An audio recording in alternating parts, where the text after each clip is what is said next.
Heño. Is this working? Heño. Heño. My PC is super slow, but I just restarted it. I don't understand. What's going on?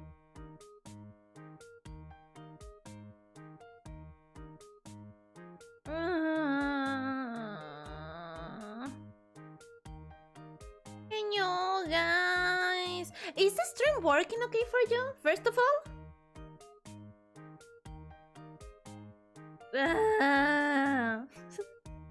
Heño! Heño! T-Bone! Welcome! Heño! Decombines! Woohoo! Yeah! I'm so excited to continue today! Andrés! Heño! Bienvenido! Hot Pants! Welcome! Heño! Heño, Heño! Late stream. Yeah, today is a late stream. The thing is, guys, guess who started her new Japanese classes? I started them. I have new Japanese classes. New Japanese classes. And they are in person. Oh, I'm so excited. It went great. Aren't you proud of me? Chicos, Heño, sí, hoy haciendo stream un poquito más tarde de lo usual. Bueno, bastante más tarde de lo usual, de hecho. La razón es que empecé mis nuevas clases de japonés en vivo, en persona. Y estoy muy feliz. ¿Están orgullosos? ¿Están orgullosos de mí? Stream is fine. Okay, thank you, T-Bone. The furry girl only comes out at night. I'm not furry. Do I have to put another sticky note in the chat today, huh? Incredible.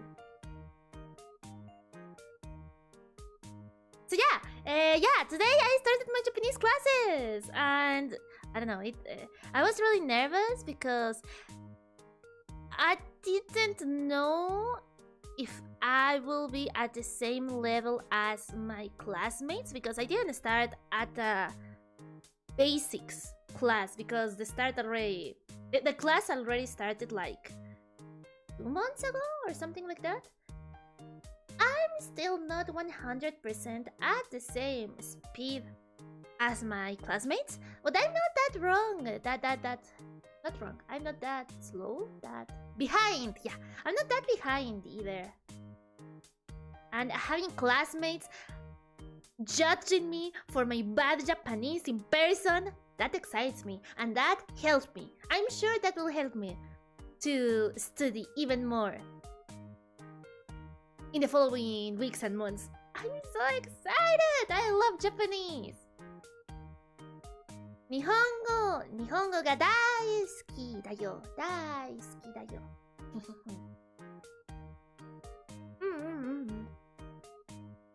Leo, Heño, welcome!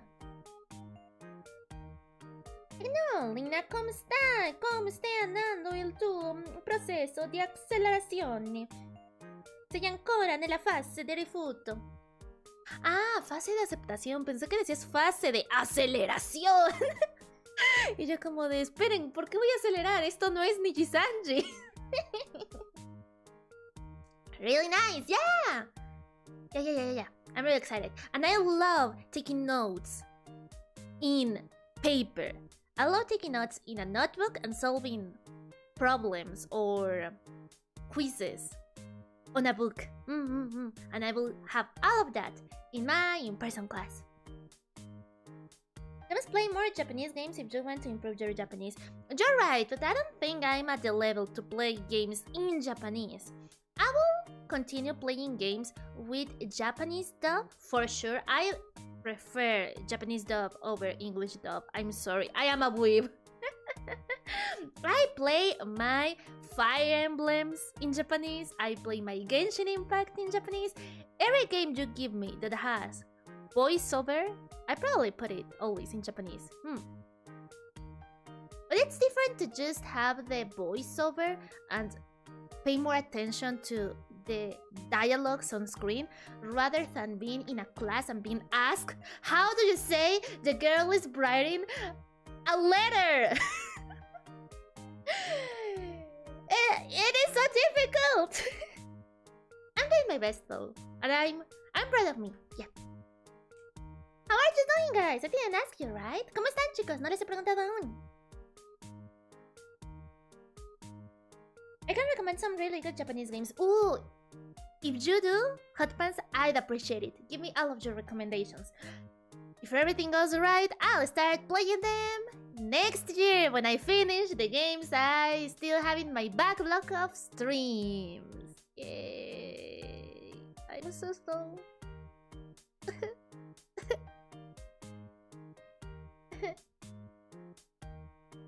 Anyways. Parece que no entendiste del todo lo que dije. Creo que más o menos entendí, Andrés, pero no quiero...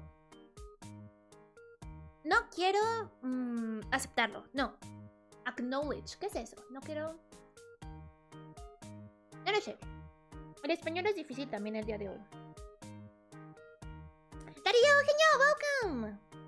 I just came here to say Heño, and I find you being a furry again. You are the furry. Shut up. You are the furry one. I should add that you can't play any of them on stream. Oh no, what kind of games you're talking about? Hot Pass? Suddenly I got concerned about your choice in Japanese games.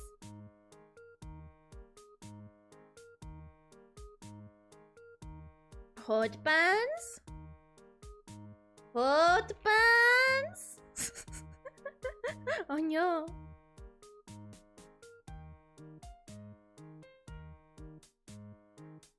Ona no ko kogami. Ona no ko tegami o kaite imasu. Hi. Wouldn't it be kanojo too? Ona is like woman, but kanojo is girl, right? Kanojo no ko. Ona no ko. Kanojo wa tegami o aikimasu. Hi. Okay, I'm doing my tweet of the stream and we start playing, okay? Cham. Okay. The tweet has been sent. Heño never ends. Heño! Popote, Heño, welcome! Thank you for coming! ¡Está bien! Reconocerlo. Sí, ustedes sí saben español, no como yo. Y eso que es mi idioma materno también.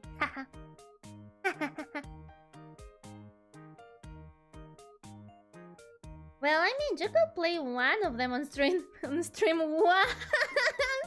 I need to know the games you play. Now I'm curious. What do you play, Hot Pants? Él parece que no estás en la etapa de negación. No, tú. Tú estás en negación, no yo. Kanojo is her or girlfriend. Onenoko is girl. Arigato, Darío sensei. ¡Ya, Heño! ¡Bienvenido! Hace mucho no te veo, gracias por venir. Today has been a busy day. I'm kinda tired, but I want to play the game. I haven't told you why I want to play the game, right? I haven't told you. Guys, the real reason I need to play the game today is because the game is leaving the Game Pass tomorrow. And I researched on how long to beat. How much time do people usually take in this game? And apparently they take like 6 hours. And I watched a full gameplay on YouTube, and I'm at the 2 hours mark at best. I don't know if I will finish it, guys. I don't know if I can finish it for tomorrow. But you take 12 hours. Yeah, that's because I get into so many tangents, and I'm going on a tangent now. All of this introduction has been a big tangent. So we shall get to the game, shouldn't we? It's furry time! It's furry time! Let's go!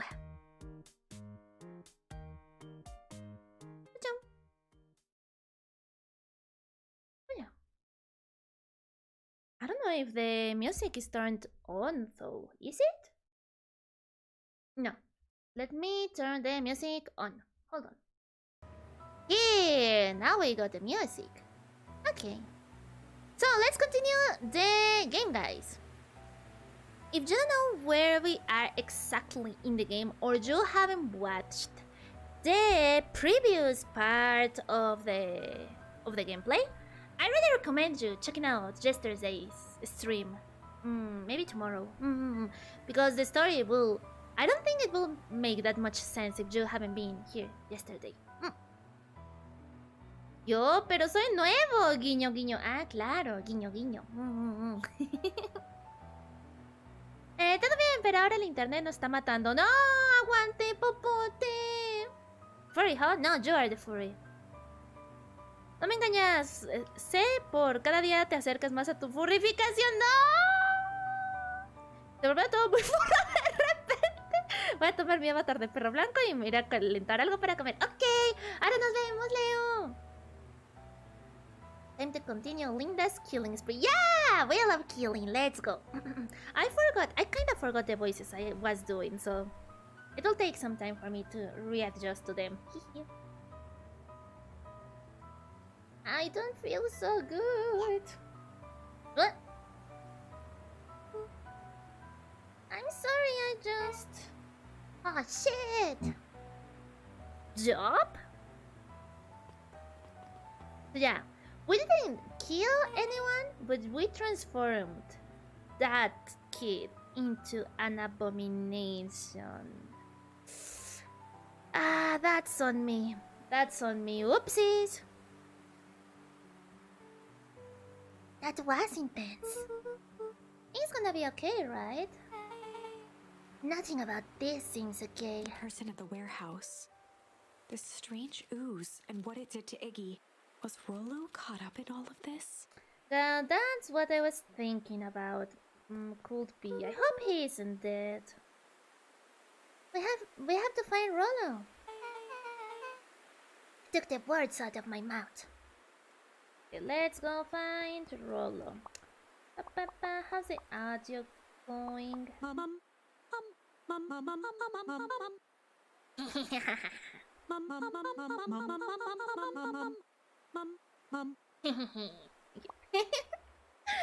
What do I have? I have a ton of charms I haven't used, but I don't think I can use them for now. What I can do though is check the other... Oh, there are two branches here. I see. Warehouse of Horrors and Hazardous Hectoring. Oh, now that I got the struggle charm, now I can continue with this branch. Interesting, huh? I think that for now it's better to continue with this route. And whenever we encounter the end of the route, I don't know if the end means that we will die. But let's continue with this route till the end of it, okay? ¡Amarista! ¡Heño! ¡Welcome! ¡Heño! Juego furro. Tú eres el furro. So let's try to find... Rollo, yes. Not this way though. What's this? Property of Valentine Fertilizer Company. Looks old. Let's go the other way then. There's nothing here. Perfect. Oh! Oh, the jerk! I remember him. What there, little buddies? You startled me. What in the dickens are you up in this part of town? I got a theory, guys. I got a theory. He is the bad guy. He will be the bad guy. No, I don't have any proof of it. But I don't need it. Look at him. I'm sure he's one of the villains. For sure. He's a jerk and he is also hiding some secrets. What a jerk. We were just helping look for Rollo. Oh, you haven't heard the good news? Rollo showed up safe and sound a bit ago. Really? So where was he? It's funny, really. He just got a little turned around in the woods. They can be disorienting, you know. I am starting to get that impression. Rollo's at his house now, getting some well-deserved rest. Oh, that's a relief. You should scurry along before you get lost yourselves. Yeah, come on, Beck. I can't wait to introduce you to Rollo. Oh, that reminds me. Luca, your grandmother was looking for you. She was? She was worried sick. You shall march straight home. I guess... Beck, your folks might be getting worried too. I'll walk you home. Oh no, Beck, no, don't go with him. No! Beck, don't follow the jerk. Oh, he isn't up to anything good. He isn't up to good. Is that how you say that? He's not up for good. He isn't up for good. He's up for bad. Something like that, right? Why are you doing this to me? What? The bad English? ¡Crumpets, Heño! Todos los furros juegan juegos furros. Luego vas a jugar Snoot Game, aunque es un juegazo ese. Nunca he escuchado de Snoot Game, agrista. Próximo stream de Lina. Chat, vamos a ver Zootopia. Zootopia es una buena película. Y que diga eso no implica que soy furra. Zootopia es una muy buena película. No les voy a decir quién es mi personaje favorito, porque ahí quizás me acusen de furra. No soy furra. Muy furro, tú. Their hair makes me uncomfortable. Yeah, it's like a...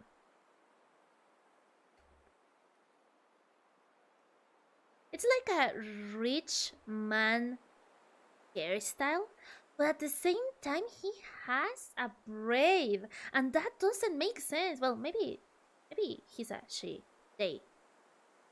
Yeah, anyway. That's a weird hairstyle, I agree. Beck glanced toward Luca. I guess all's well that ends well. I'll introduce you to Rollo tomorrow.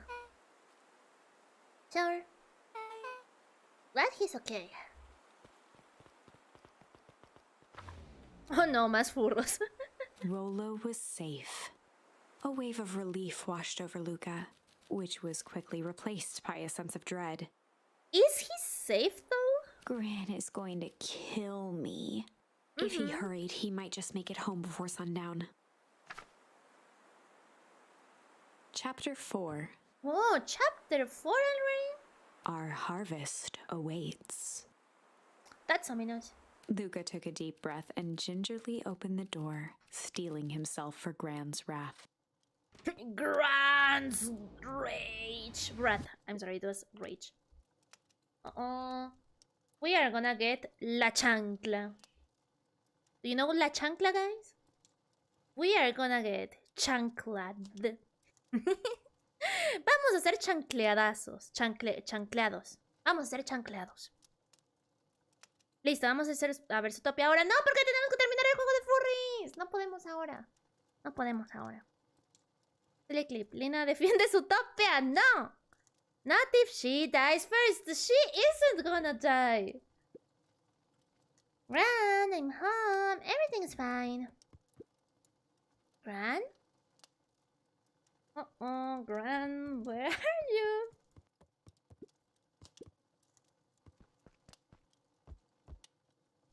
Yeah, I already did all of these. It doesn't matter. I like Zootopia and I'm not a furry. Really? Ran? I know I wasn't supposed to go anywhere, but just help me look for Rollo.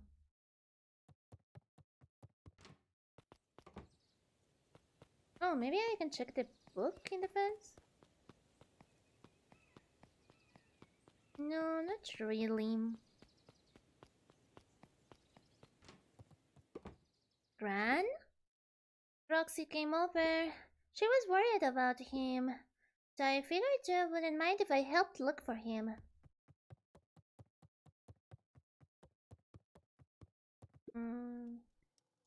It turns out Rollo is safe and sound.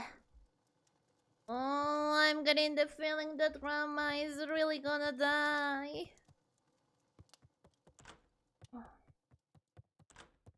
Grandma? Luca was alone. Uh-oh. The house was empty. So Gran's not back yet. I guess that's a good thing. Nothing to do now but sleep, I guess. Oh, Grandma's gonna disappear. Luca was sitting by the pond, listening to small waves lap against a rock. His father sat in a folding chair in front of him. Oh, more flashbacks. Without turning, he spoke. "Why don't you grab me some nice bait?" "Sure thing, Dad." Luca hopped over to the tackle box and popped open the lid. Inside was a rolling, buzzing mass. Ooh. "We're fishing with bees?" Luca's father gave a warm chuckle. "Well, you catch more fish with bees than honey. Pick us out a good one." Luca closed his eyes and plucked out a bee. He could feel its wings struggle between his finger and thumb. Holding it at arm's length, he hurried over. His father deftly baited the hook and examined his work. Fishing. "Interesting choice." With a practiced flick of the wrist, the line buzzed in a graceful arc. Have you ever gone fishing, guys? I've never fished in real life. I don't know how fishing works, aside from minigames. The water accepted it without a splash or ripple. The wrong choice, but I respect it. The pond began to freeze over. Sometimes we gotta make the wrong choice before we can make it right. That's true. Pallid ice propagated across the still surface with an alarming speed. Luca scrambled back as the ground beneath him turned cold. "Dad, I don't understand." Yeah, me neither. I don't get how fishing works. "Sorry, kiddo. Understanding isn't always part of the deal." Huh. The relentless ice shot through the fishing line toward his father. "Dad, look out!" His father casually wound the reel. "None of it's your fault, you know. Never was." "Dad, we have to go!" Luca grabbed his father's shoulders, trying to pull him away. "Please, you have to run!" The ice crackled as it spread across his father's hands. That's the thing about fishing, Luca. His chest began to crystallize. Oh, what? You toss your hook in, and you never know what you're gonna pull out. A shock of searing cold ran up Luca's arms. He gave one last desperate tug. The chair tipped backwards in a single frozen mass. Luca tried to stop the momentum, but it was too late. He watched the icy form of his father slam into the hard ground, shattering into 1,000 pieces that crowded around his feet. My God. "Dad, I don't understand. What does all this mean?" The gentle rustle of leaves was the only reply. Oh, wow.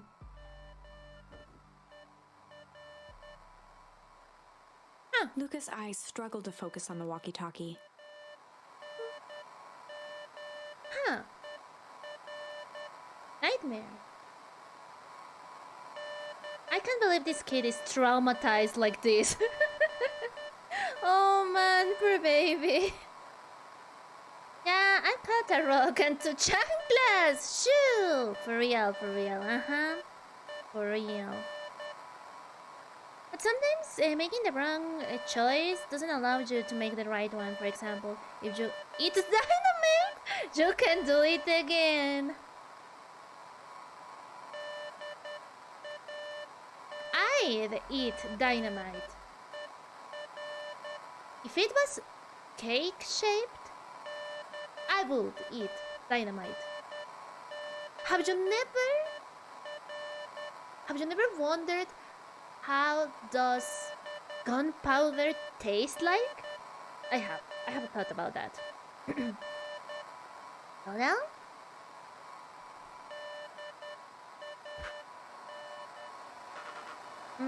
Faintly, he could hear Rollo amongst the noise. Luca! Rollo, is that you? Luca! There? Rollo, it's the middle of the night. Luca! Thank God! Listen, I don't know how long this thing will work down here.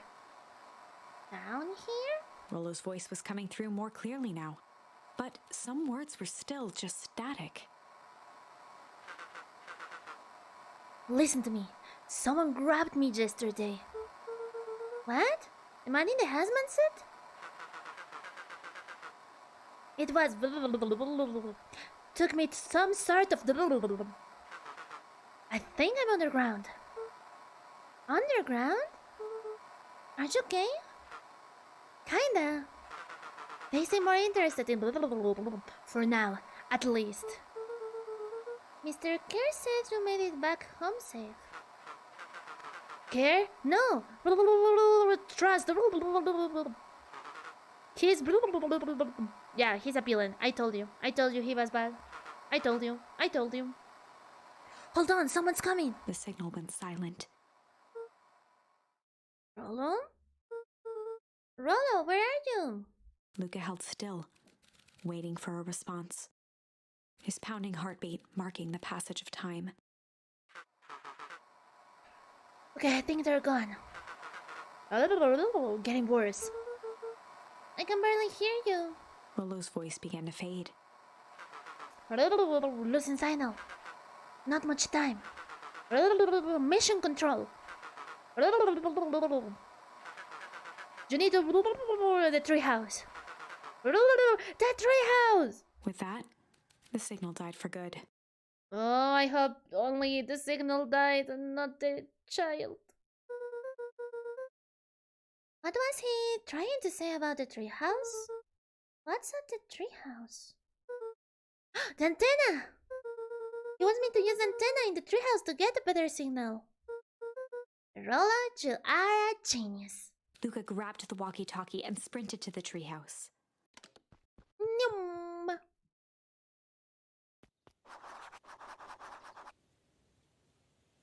Hook up the walkie-talkie to the radio in the treehouse. Okay. Yeah, I never caught a fish. Fred the Rock! Lina, I told you about gunpowder. Yeah, but I still want to taste it.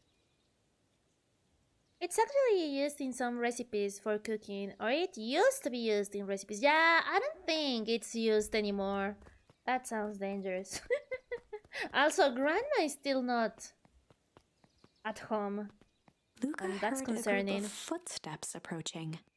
He dashed behind the bushes to avoid being spotted. Grandma! No, we all understand the rules. You can count on me. I still think we need more time.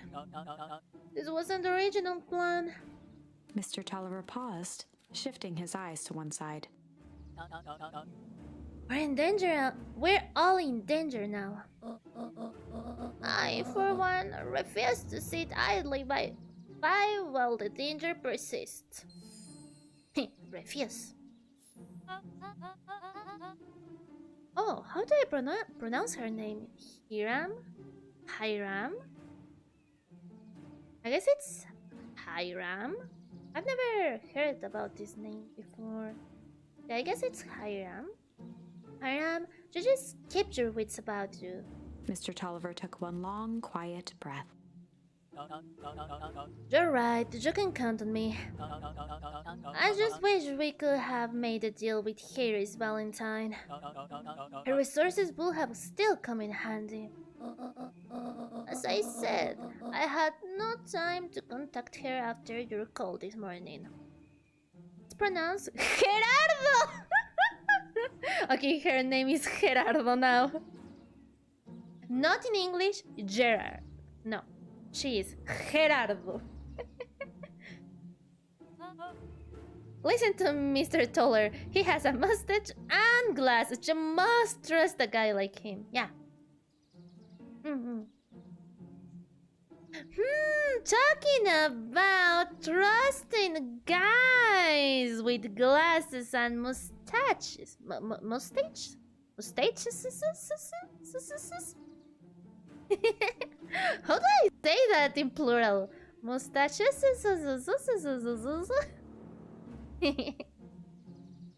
Wait. Hold on. Hold on.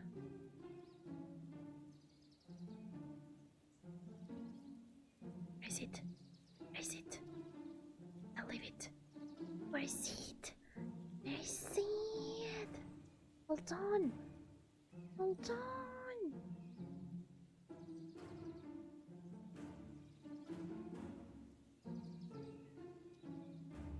I found it.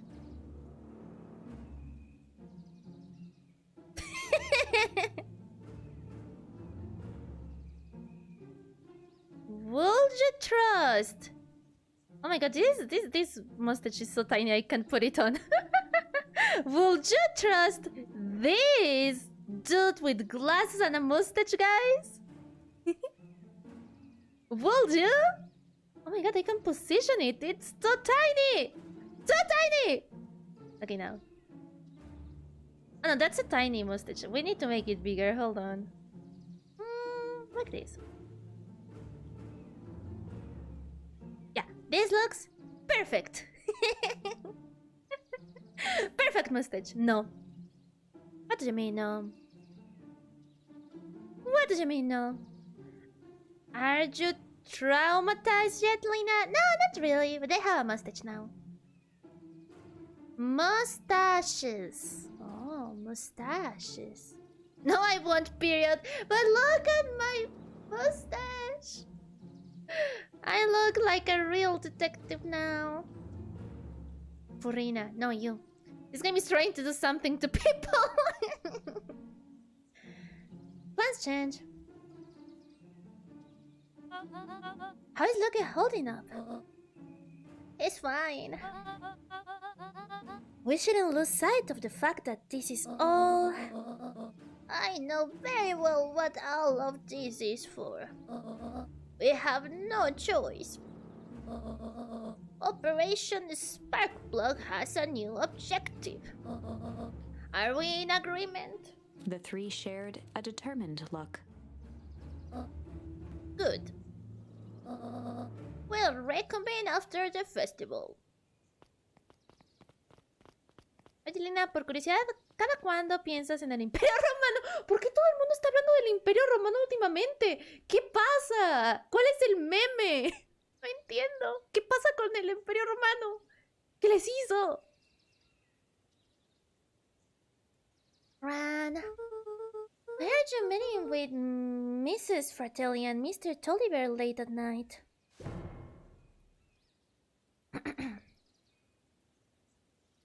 Hey, Luca! Ah! That just scared me! How long have you been there? Just a few minutes. Earlier today I saw Mr. Tolliver and your grand enter the dinner together. When my shift at the newsstand was over, they still hadn't left. So I used the greatest tool of any investigative reporter. Time. When they left, I tailed them here. What did you think they're up to? Whatever it is, they seem organized and determined. Determined. I don't know how to pronounce that. They mentioned the festival. Yeah, I heard that too. Has your grand been doing anything different recently? Anything strange? She got a phone call this morning and rushed out the door. A call from Harem Teddy it seems. She was either furious or terrified. Or both. Okay, be careful out there. I think we might be in the middle of the scope of a lifetime. I will. Aren't you coming out? No, I'm gonna stay out here for a bit longer.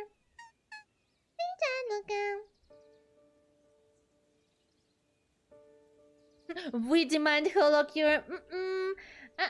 Not for now. I need to finish other games before starting holocure. Eventually, I'll play holocure. Yes, not today though. Today we need to maybe not finish, but I want to continue this game as much as I can. So how are my branches going? Strange, tickle, change, struggle, shit, chill. Okay. No es un meme, es más una curiosidad de que en varios videos le preguntan a los hombres eso y responden que con frecuencia. Hasta algunas mujeres dicen que piensan con frecuencia en el Imperio Romano. Yo no había pensado en el Imperio Romano hasta que la gente empezó a hablar del Imperio Romano últimamente. Pero no lo pienso además de cuando lo mencionan, así que no pienso seguido en él. One week coming out does not meet with a furry.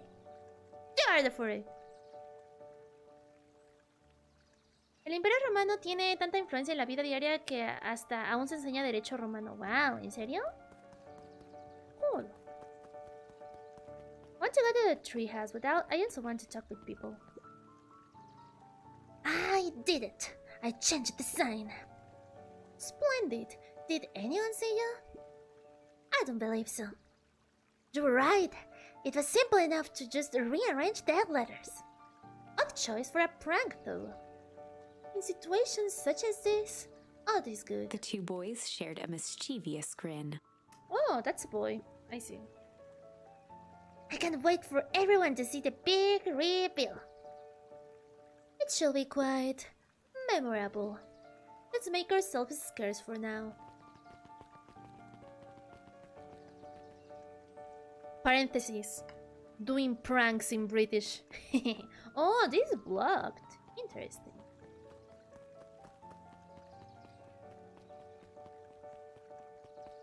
De hecho, ya hay hipótesis que plantean la posible solución. Se cree que como la cultura occidental tiene mucha influencia del Imperio Romano y se estudia en varias etapas de la vida académica, ocasiona que con frecuencia se piensa en el Imperio Romano. Pero yo no pienso en el Imperio Romano. Okay, too many furries for today. Gonna go watch Digimon in bed until I fall asleep. Leo, which season are you watching of Digimon? I want to rewatch Digimon too. At least I want to watch Digimon 3. But I've been also kinda craving rewatching Digimon 1. I want to watch Digimon 2 for the first time. And I mostly want to watch Digimon Frontiers because it was my favorite season. I better hurry up to the treehouse. Oh, okay, let's go. I have hair, but not enough to be called a furry. I had too much furry for today. I'll watch Kimono Friends. Suspicious. That's what a furry will say. Oh, the treehouse is light up.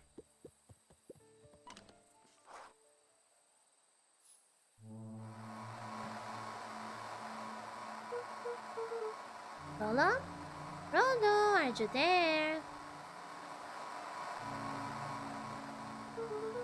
I'm at the treehouse now, Rolo. Mr. Kerr said you were alright.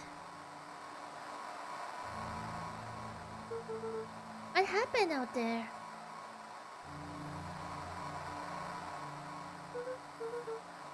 Yankee Rolo, where are you?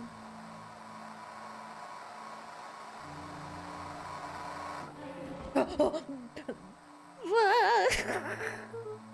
my god, I'm scared.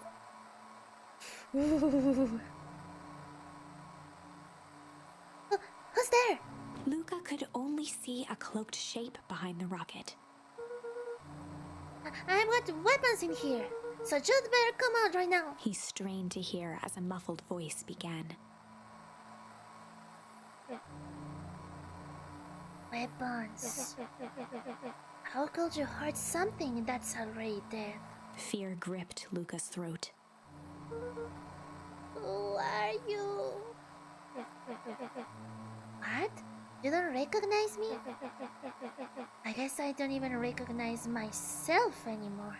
Luca stared at the ground for a moment, trying to place the dampened voice.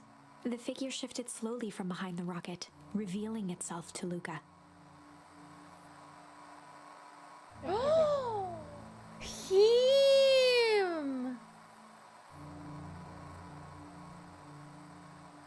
Uh-oh, it's time for the fields. It's time for the fields. Also, I completely missed the voice for him. Whoops. You don't have to go now. Was nice to see and hear you. See you later, your Rockathon. Yes, Rockathon, thank you for coming. Agorista, have a nice night. Bye-bye.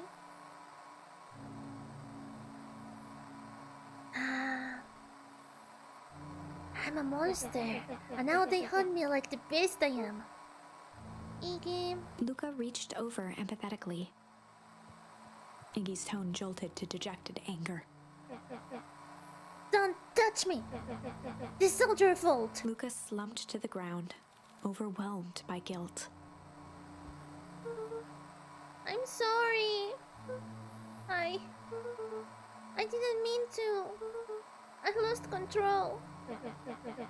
So you couldn't control yourself for a second, and I get to be like this forever? There must be a way to fix this. Huh? You're gonna be my savior? Perfect little Luca saves the day. With his positive attitude and the power of friendship. None of this matters. There's no time. They're after me. They chased me all through Weepwood. And I came here to hide. Hide from who? Who's after you? Luca! Luca! Rolo? It's not safe! Luca! Rolo, where are you? The treehouse! I'm at the treehouse, Rolo. Where are you? No, Luca, the treehouse isn't safe. They said they were going to the treehouse. I was trying to tell you to stay away from the treehouse. Who say they're going to the treehouse? The clipboard! The clipboards! The dudes from the company! Yeah, it was kind of obvious that the company was behind all of this. Oh my god! Why did I tell ya? Just perennial harvest walkages are after me. They've been chasing me, yelling questions at me. What sort of questions? They were saying the same stuff they always do. But it's different now. Less asking, more threatening. We're gonna figure this out, Iggy. Yeah, well... Thanks. Hello? Is anyone present in this arboreal domicile? Crap, they found me! Luca, what's happening? Don't panic. Just stay here and I'll see what they want.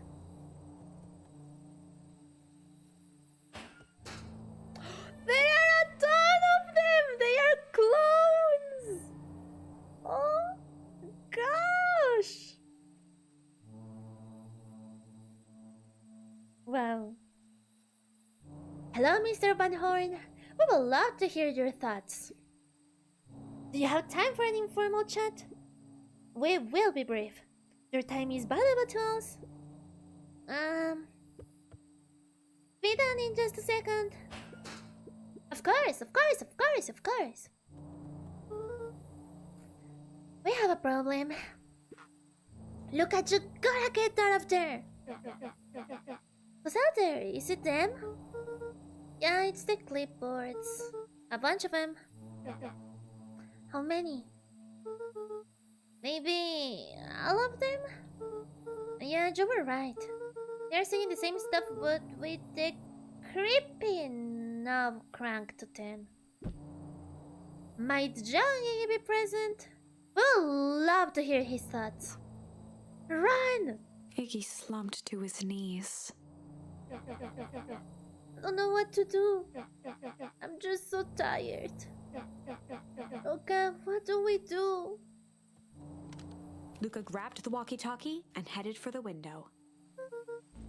Follow my lead. Luca and Iggy climbed up the back of the treehouse to its roof, where Rollo had constructed his MCDC. McDonald's.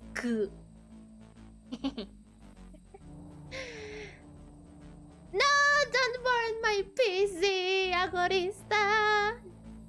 You monster. I'm not a monster, I just didn't select the correct choice. That's different. Oye, Lina, por curiosidad, ¿algún día jugarías un juego de Digimon? Te recomiendo los Digimon Cyber Slot. Son muy buenos. Alguna vez intenté jugar un juego de Digimon en el 10, creo. No me acuerdo si fue en 10 o en 3DS. Pero no me gustó mucho el gameplay, la verdad. Quizás es porque estoy muy acostumbrada a los juegos de Pokémon que no me gustó mucho el gameplay de los juegos de Digimon. The mission control defense cannon. Oh, it's not McDonald's. From behind the crowd of clipboards, William Kerr strode forward, a warm smile on his face. Of course it's William Kerr, of course. This absolute jerk. Iggy, there you are. You gave all of us a heck of a scare. Go away, just leave me alone. Oh, I'm sorry, Iggy, but no can do. No, don't worry though. We're here to help. Help? Then why were you chasing me? Look, can you talk some sense into your ball here? Just look at him. He's not well. What's wrong with him? What did that gunk do to him? Well, that's a pretty honking big question, Luca. All you need to know is that he's sick. He's real sick, Luca. I just need you to let us up there and take care of him. You told me Rollo was okay, that he was back at his place resting. He is! Poor fella just got a little lost. That's a lie. That is a hurtful thing to say, Luca. I thought we were friends. Why? Because he lets you ramble on like a wackadoo? Nobody likes you, you creep. Kerr's smile faltered. Why don't you pop on down here so we can have a face-to-face? Jello like this is gonna give us all a heck of a sore throat. And who wants that? Luca's grip tightened on the MCDC. McDonald's good. What did you do to Rollo, you liar? Well, shucks, Luca. The only teeny tiny fib I told you was that he was home. He is resting and he is perfectly safe. For now, at least. What happens to him next is up to you, Luca. Look around. You're in quite a pickle and I am the only person in the whole wide world who can help you. You get to decide how this ends. Ooh, the end. Luca's mind raced. He was caught in a trap. What do you do when there's no hope? Iggy wiped his cheeks with a sleeve. What are you gonna do, Luca? Luca drew himself up and decided to take the only option that they had left. Fight! Luca drew himself up and decided to take the only option they had left. Fight! He swung the mission control defense cannon around, aiming it confidently at the smirking face of William Kerr.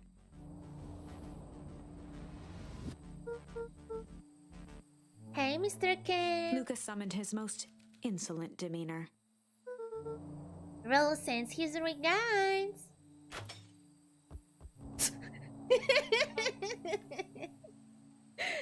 Oh wait, did he really hit him? Hey! That wasn't called for, more than a little rude. And just plain unsanitary. Luca, I really did think we were good pals. What a shame that it's come to this. Turned his back on the two boys. And this. With a nonchalant wave of the hand, he made his exit. As the clipboards began to slowly advance on the treehouse, Luca looked to Iggy with resignation in his eyes. Uh-oh. The end. Literally the end. Escalated quickly. Maybe discretion was the better part of valor here. Oh. I think they died. Oh. Let's put a pin in this for now. Oopsies, I think I also got other kids dead. Oopsies, my bad.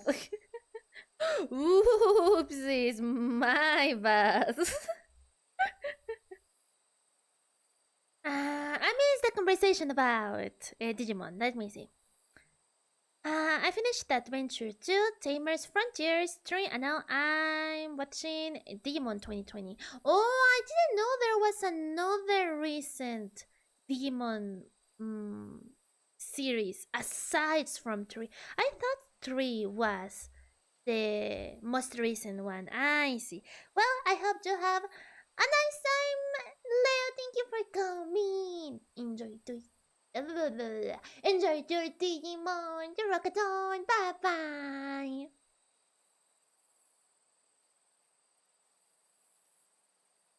Oh, so it was Digimon your furry awakening. I'm not a furry, so I was never awoken.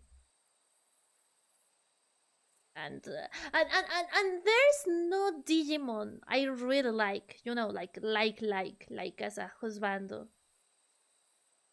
So I'm not a furry. My favorite Digimon, however, I think is either Kazemon or Kazemon. Kazemon is from Digimon Frontiers, I think. And oh, I forgot the name of the Digimon that Mimi has in Digimon Adventures. The one that is a cactus and then Digi evolves into a pretty girl. I think that's Lilymon, something like that, right? I think Kazemon and Lilymon are my favorite Digimon. I also really like Gatomon too. Yep. And they aren't furry because they are humanoid and they are girls, so that doesn't make me a furry. Haha. Gotcha. And I finished Adventure 2, Tamer's Frontiers 3, and now I'm close to finishing Digimon 2020. Ooh. My moderator, Heño, welcome. No soy furra.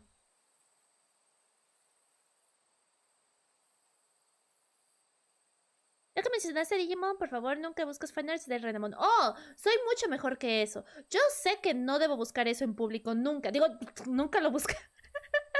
Nunca lo buscaría, pero mucho menos debería buscarlo en público, sí. Es como buscar fanarts de Gardevoir, no sé cómo se pronuncia, o de Lopuni. Eso no se hace.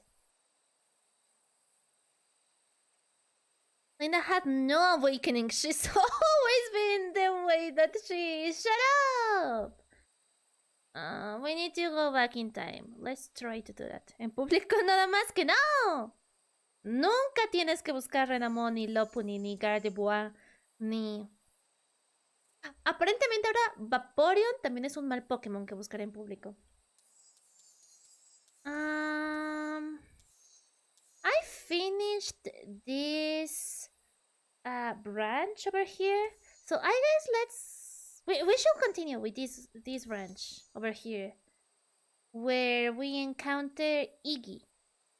And we will try to do something else aside from making him a monster. Iggy took a step towards Luca, his sneer lit by the glowing puddle. Beck could see the tears well in Luca's eyes. His fist clenched. Some things about vegan pines were very different from the city, but a bully from a high-set town is really not different from a city bully. Well, time to bust out the tickles. Oh, I missed the line over there. Hey fish, wanna see something cool? Yup. Check it. Beck lunged forward and began to tickle under Tish's arms. I love this prize! What the? This is shit! Tickling you? Yup! Tears began to form in Tish's eyes as she gasped for breath between gales of laughter. Yup. Beck redoubled her efforts until Tish finally had had enough. Oh, I hope Tish didn't pee. What just happened? She seems nice. Sorry for the interruption. I think you were just threatening us. Iggy's eyes darted around, a realization dawning on his face that he was now outnumbered. I just remembered. I have somewhere to be. Sit around, you kid. Iggy kicked at the puddle before making his escape.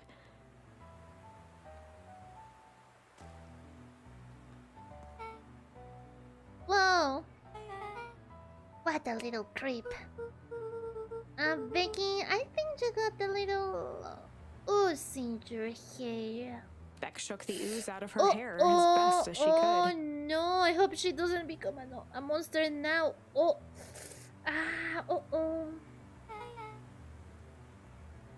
Is it bad? It depends. What are your feelings about having a more mature, refined look? Oh god.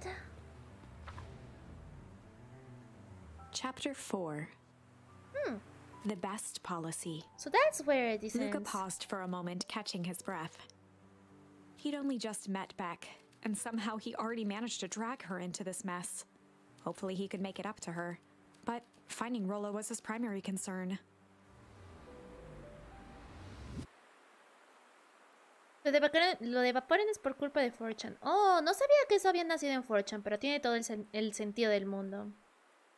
I think it was Palmon? Palmon? No, I think Palmon is the cactus. I think Palmon is the cactus Digimon. I'm pretty sure the one after that one, the girl with the flower in the head, I think that's Lilymon. Because afterwards, Lilymon digivolves into Rosemon, something like that. And Rosemon, the following one, she's like a dummy mommy. And I'm not that into the dummy mommy Digimon. I prefer Lilymon. Because she's cuter, and I like cute. Yep. Apparently it's because of taste. Hot pants, wait a second. What do you mean by that? Hot pants, what do you mean by that? Oh no. Linwei, Heño, welcome. Heño, how are you doing? ¿Cómo estás, Lin? Lilymon, Lilymon, I really like Lilymon. Lilymon and Kazemon are my favorite Digimon. For now, at least.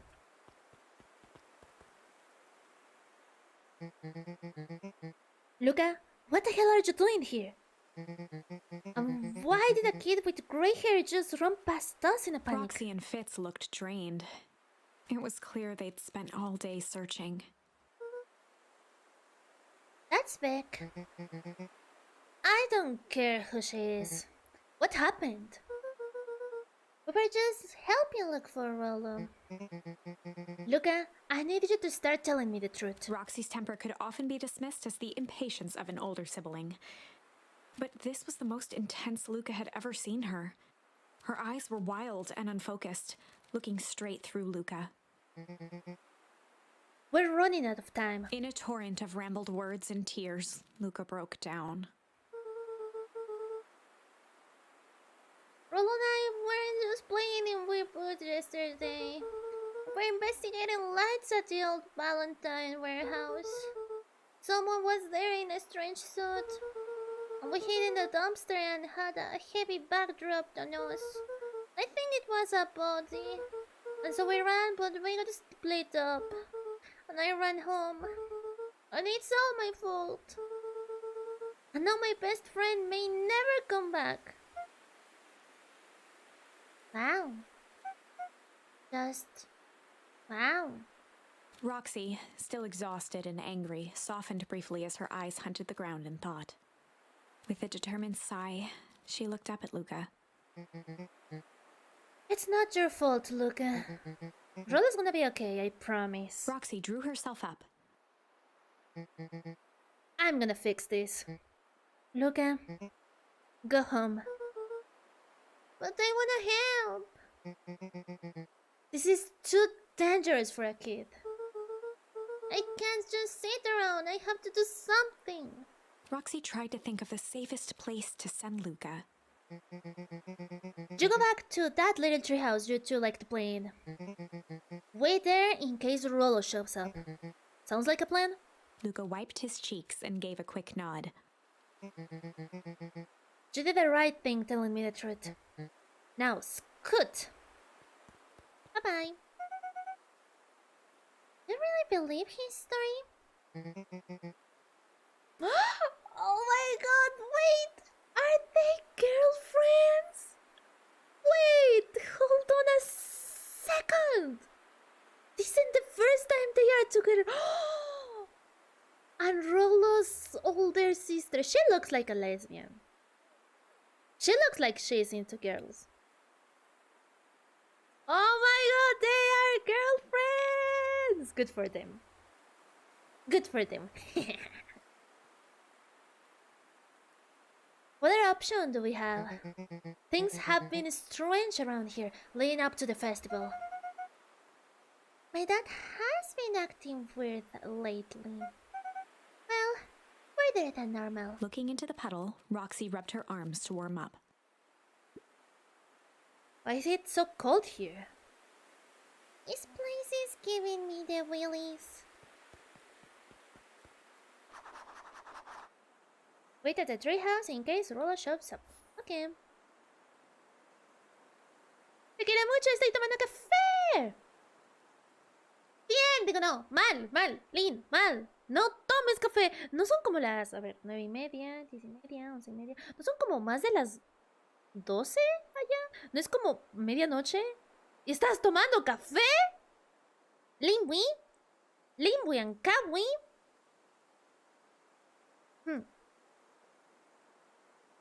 What? It's the best evolution. That's all. Why? What were you thinking? I don't know. Internet has taught me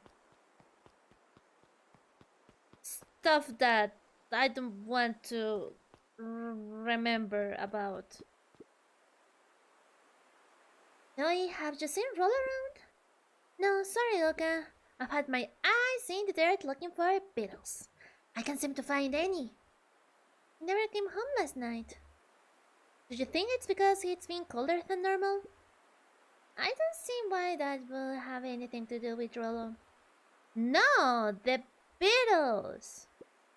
Do you think that the temperature confused their circadian rhythm or something? Who's to say? I'm no beetologist. Just keep an eye out for him, will you? Of course.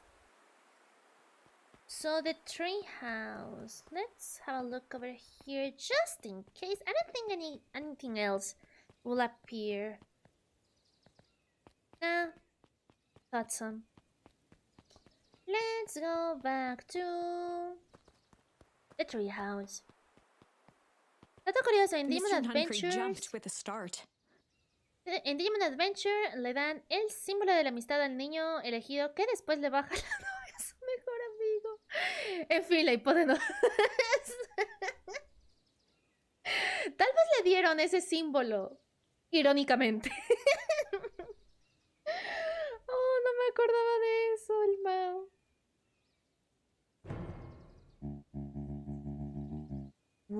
Don't sneak up on an old fellow like that. Sorry. Who were you talking to? What? Luca motioned to the phone booth. Oh no! I was just checking because I thought I heard it ring. But the dang thing never does, of course. I've never seen anyone use it, really. The whole thing's a waste of money if you ask me. Any word from Rolo yet? Not yet. Long time for a boy to lose his way.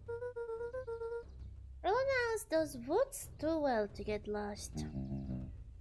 I suppose you're right. Silly boys' antics have this whole town worried sick. Antics?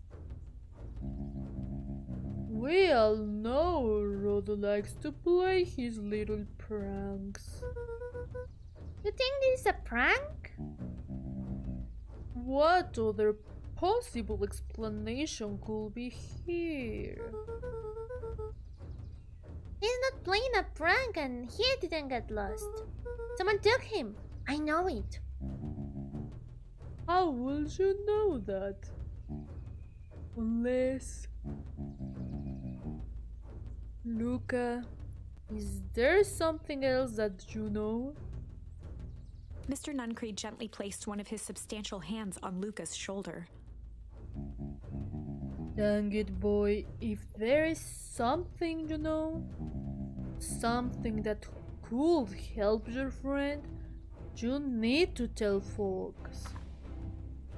I don't trust him. Luca peered up at Mr. Nuncreed.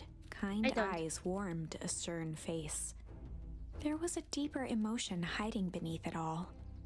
It was subtle, but Luca could sense something eating away at him. Ah, so maybe it's not that he's bad. Maybe he's just feeling guilty because of something.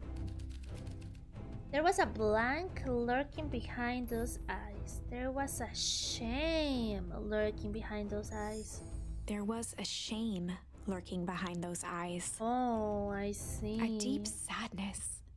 If Mr. Nuncreed was that worried about Rolo, maybe he could help. Unless he's feeling guilty, not because he knows what happened to Rolo, and maybe he was, maybe he had a part into this whole evil company shenanigans, but maybe he's guilty because maybe he didn't know what happened before, but he is confabulating with the evil company. And he knows that if he knows something about Rolo, he is gonna tell them. And maybe that's why he's feeling guilty. Yesterday, Rolo and I were messing around at the old Valentine warehouse. Mr. Nuncreed raised an eyebrow. Both of you? You were with Rolo when he went missing. Not exactly. I was hiding in the dumpster. The dumpster? What were you doing in there? At first, we were just looking around. Then someone in a strange yellow suit came and dumped something on us. We both got scared and ran. That was the last I saw of him. You got scared by some garbage? Well, that's why you don't go skulking in someone's dumpster. It wasn't garbage. I think it was a body. I'm sure it was just some Trash. Gotcha. Gotcha! Gotcha, suspicious big and fluffy dog. You aren't a good uncle. I see. No, there was a name tag. It said Deep Engineering. Mr. Nuncreed's shoulders slumped. I wish you wouldn't have said that. A deep sigh bellowed from his chest. I feel like this old dogman is about to start talking to me about Quakers. He looks like someone that's really into oatmeal. Right? Like the shame lurking behind Lina's glasses. Why will I have shame? That means that I'm embarrassed about something. And I'm not. I'm proud to be me. Happy Pride. Why did you have to? I tried, Luca. God knows I tried to keep you safe. Luca attempted to take a step back, but Nuncreed's hand clamped down on his shoulder. But you bandhorns just can't help yourselves, can you? We were all so close. So close to be done with this. With a firm shove, Nuncreed manhandled Luca into the phone booth. Not the manhandling! No! What are you doing?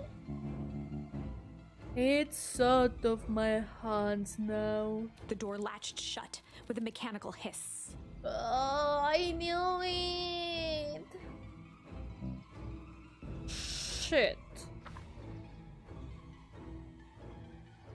As Luca pounded the glass, the floor dropped from under his feet. Oh! Oh! The inside of the phone booth was now a loose capsule plummeting at gravity's whim. Oh!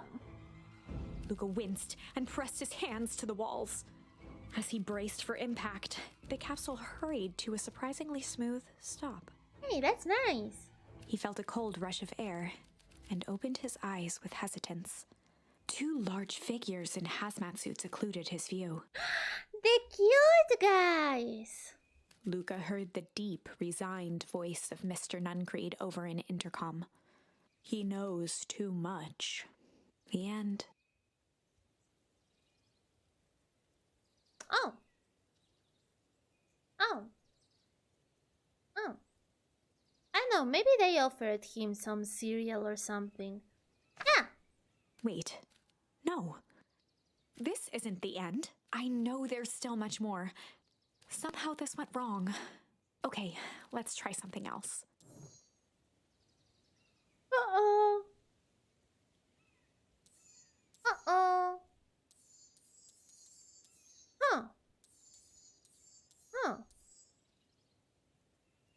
Oh.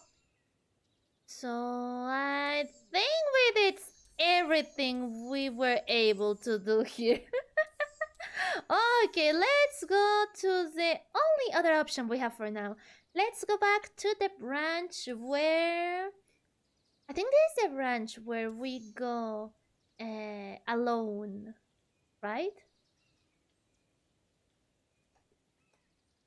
Yeah, I think this is the branch where we go alone and we encounter the cute hazmat suit guy. Cute, adorable, and fluffy. So let's try our new charm struggle.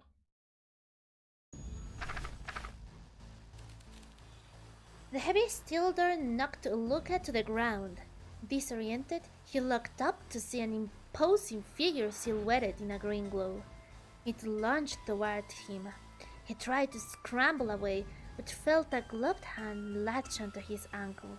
Luca watched his fingernails leave trails in the dirt as the hand slowly dragged him back through the door, into the lab, into the green light. This is a story about...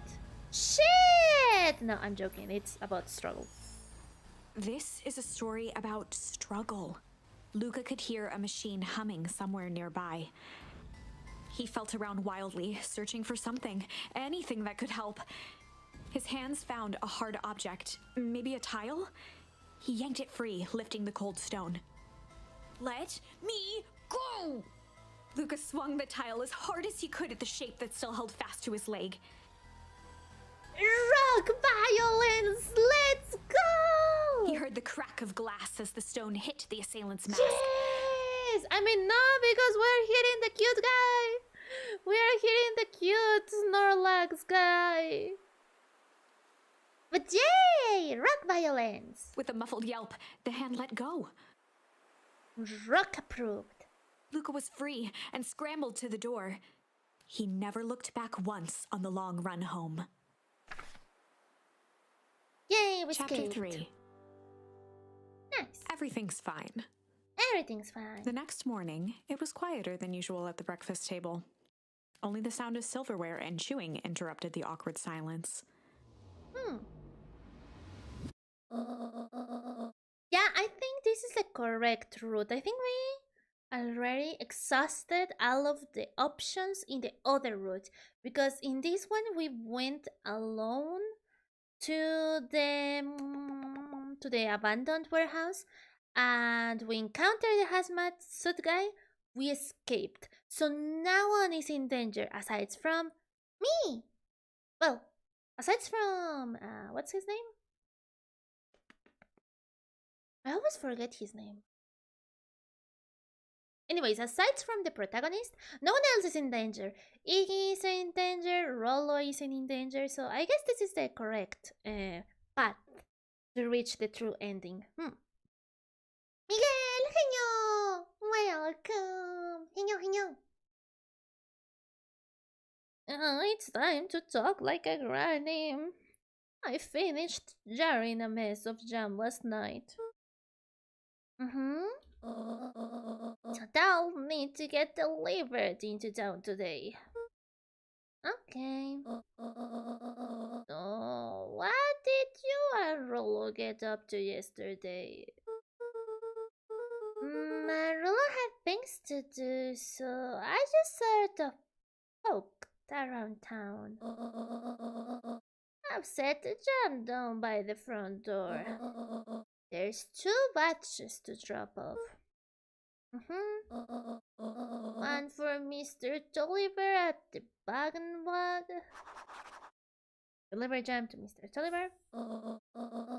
Another for Mrs. Fratelli at the dinner. The diner, because dinner is what you eat, yes. Deliver jam to Miss Fratelli. And Mr. Nuncreed. He said he wanted some more. I suspected as much. Yes, he seems to have taken a particular interest in my jam. There are some extras in the basket for that enthusiastic gentleman. Deliver jam to Mr. Nuncreed. Make sure Fratelli and Tolliver get the ones on top. No problem. Off with you now while the day's still young. Did Rollo get turned into fertilizer on the other path? Probably, but I think I became fertilizer before him. Because we got ambushed by a group of clipboard clones. And I think it was you, right, Miguel? The one who said that the dude in town, the one with the blonde hair, the one that I think you called him a jerk, right? Well, the jerk is a villain. I knew it. He's part of the evil company. I think it was kind of obvious, but yeah, he's a jerk and evil. Just so you know. Let's go. Time for delivery. Did she give me pat? Pat. Oh no, she's shooing me. I thought she was patting me, but no. Telephone.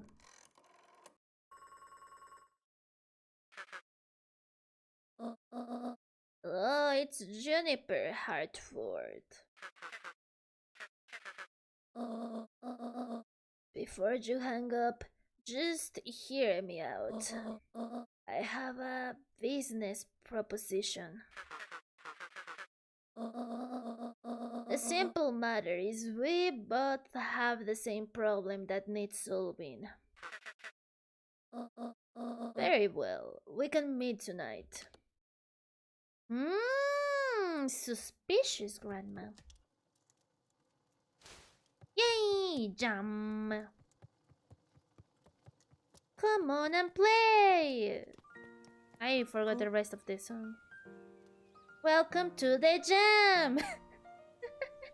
Say no, na na na na na na na na na na na na na na na na na motom motom.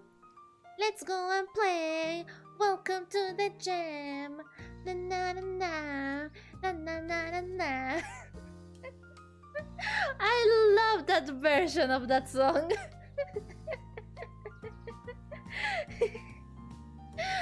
Okay. Sorry about gestures. Roxy can be so annoying. But good news. No more boring chores for me today. Did you make it to the old Valentine warehouse? So, what did you find? Give me the dirt. Something happened. There was someone else there. What? Who was it? Was it aliens? I knew it will be aliens. No. Zombies? No. Alien zombies? What else could it possibly be? Rolo, I'm gonna deliver these into town first. We can catch up later. Ooh, is it a whole thing? It is like a whole thing! Yeah, we shouldn't talk about it here. Meet me at the treehouse tonight. I'm not sure what this treehouse is that you speak of. Meet me at Mission Control. Roger that, Space Cadet. No, Granny's in on it. Maybe Granny is the real villain. And we never considered it before because, you know, she's just Grandma. She wouldn't be evil unless... do you need jam? Wait, watch your step. Oh, sorry. There was a whole family of beetles here. They've got missing. Thought they just sort of wandered around. Everyone has a home, Luca. Even beetles. Luca checked the soles of his sandals. I think we're okay. It's weird that they're gone. They went missing when the festival preparations began. I think the noise scared them away? Something like that. Just watch where you step, okay? Oh, that's interesting. Maybe it's because the perennial harvest company is doing some shady thing with the fertilizer, and that's why there's no bugs in town. You can tell those jerks. It doesn't matter how many boxes they pile up. I ain't moving.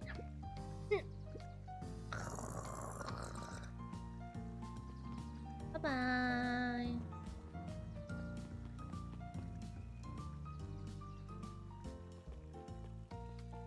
So, do you need jam? No, I don't think so. Do you need jam? Anger from the past, mistakes not yet made, and a glimmering hope for the future. He carried them all in equal parts everywhere he went. Oh heavens, what a burden to bear! Bear. I have a lot of troubles with those words. Bear and beer. That's difficult to pronounce correctly. Do you need jam? I don't think so, no. Do you need jam? No. Do you need jam? Mr. Wilder, I trust you have time to chat. Eris Valentine, oldest of Sharper Valentine's children, and heir to the Valentine fortune, had a way of making questions seem like demands. Certainly. What seems to be the problem? Mr. Wilder had learned to assume that if he was hearing from Eris, it was because she had taken issue with something he had put in the paper. Oh. I couldn't help but notice that the front page of this morning's paper was consumed with the stories about this silly festival. Well, Jess, that is the news of the day. There was no mention. Oh no, that's the heroes. But there was no mention of the museum, nor the foundation throughout which it was endowed. I'm sorry, Miss Valentine. My readers are more so interested in this town's future rather than any one family in particular. There was a time, Mr. Wilder, when the goings on of my family was the only thing this town cared about. Well, things change, ma'am. Ooh, the sick born! And you know, change is dangerous. If you finish that thought, I will make that monocle a permanent fixture of your anatomy. My apologies. Good day, Miss Valentine. Did I give you the impression this conversation was finished? Mr. Wilder averted his gaze and began to polish his monocle. Well, good day, Mr. Wilder.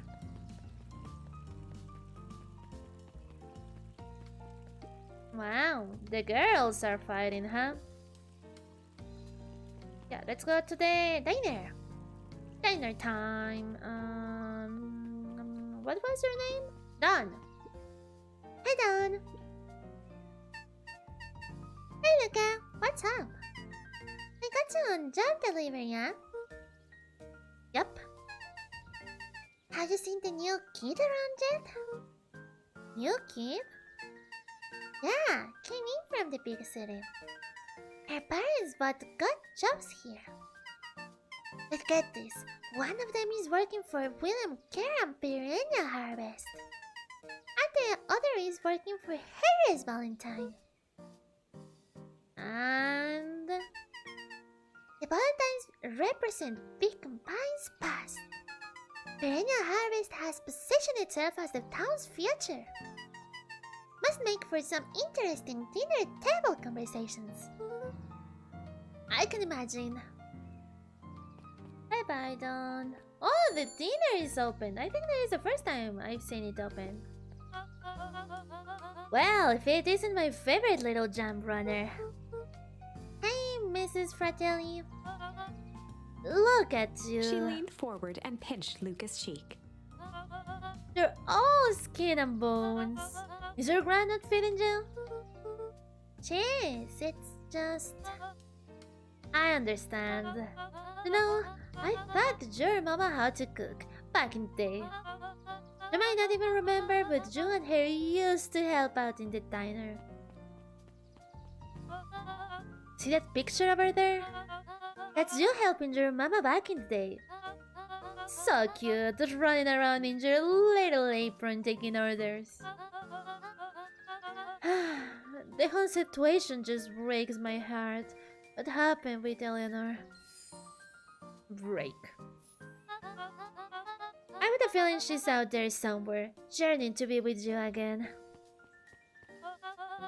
Few things in this world can keep a mother from her son. Luca shifted the basket uncomfortably. Oh yes, let's see here. Mrs. Fratelli lifted the cloth and inspected the jam. Ah, they even have my name on them. How tough to... tough... Huh? How... How thoughtful. thoughtful. She carefully lifted out her jars of jam. You tell your grand hello for me, Luca. Will do. Nice. Luca squinted at the faded photo of him and his mom at the diner. Memories of that day came flooding back. That's so difficult to pronounce. Thoughtful. Heño, welcome. Good night.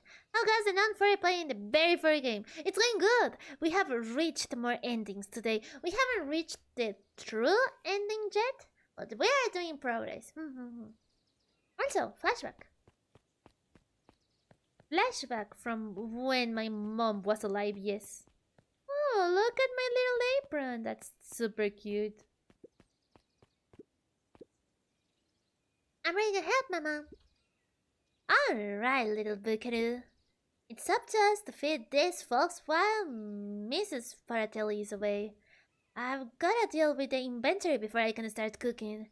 Do you think you can handle taking some orders in the meantime? Yes, Mama. Oh. Hey, Roxy. Luca? I'm helping. Wow, hopefully your work ethic will rub off on Rolo. What can I get you? I'm not really feeling like a burger. How about a chicken sandwich with bacon on top? Coming right up.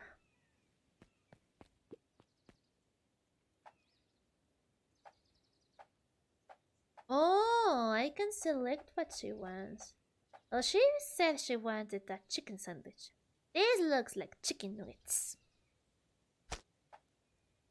And this is beans, this is nopales or cacti, this is bacon, and this is lettuce.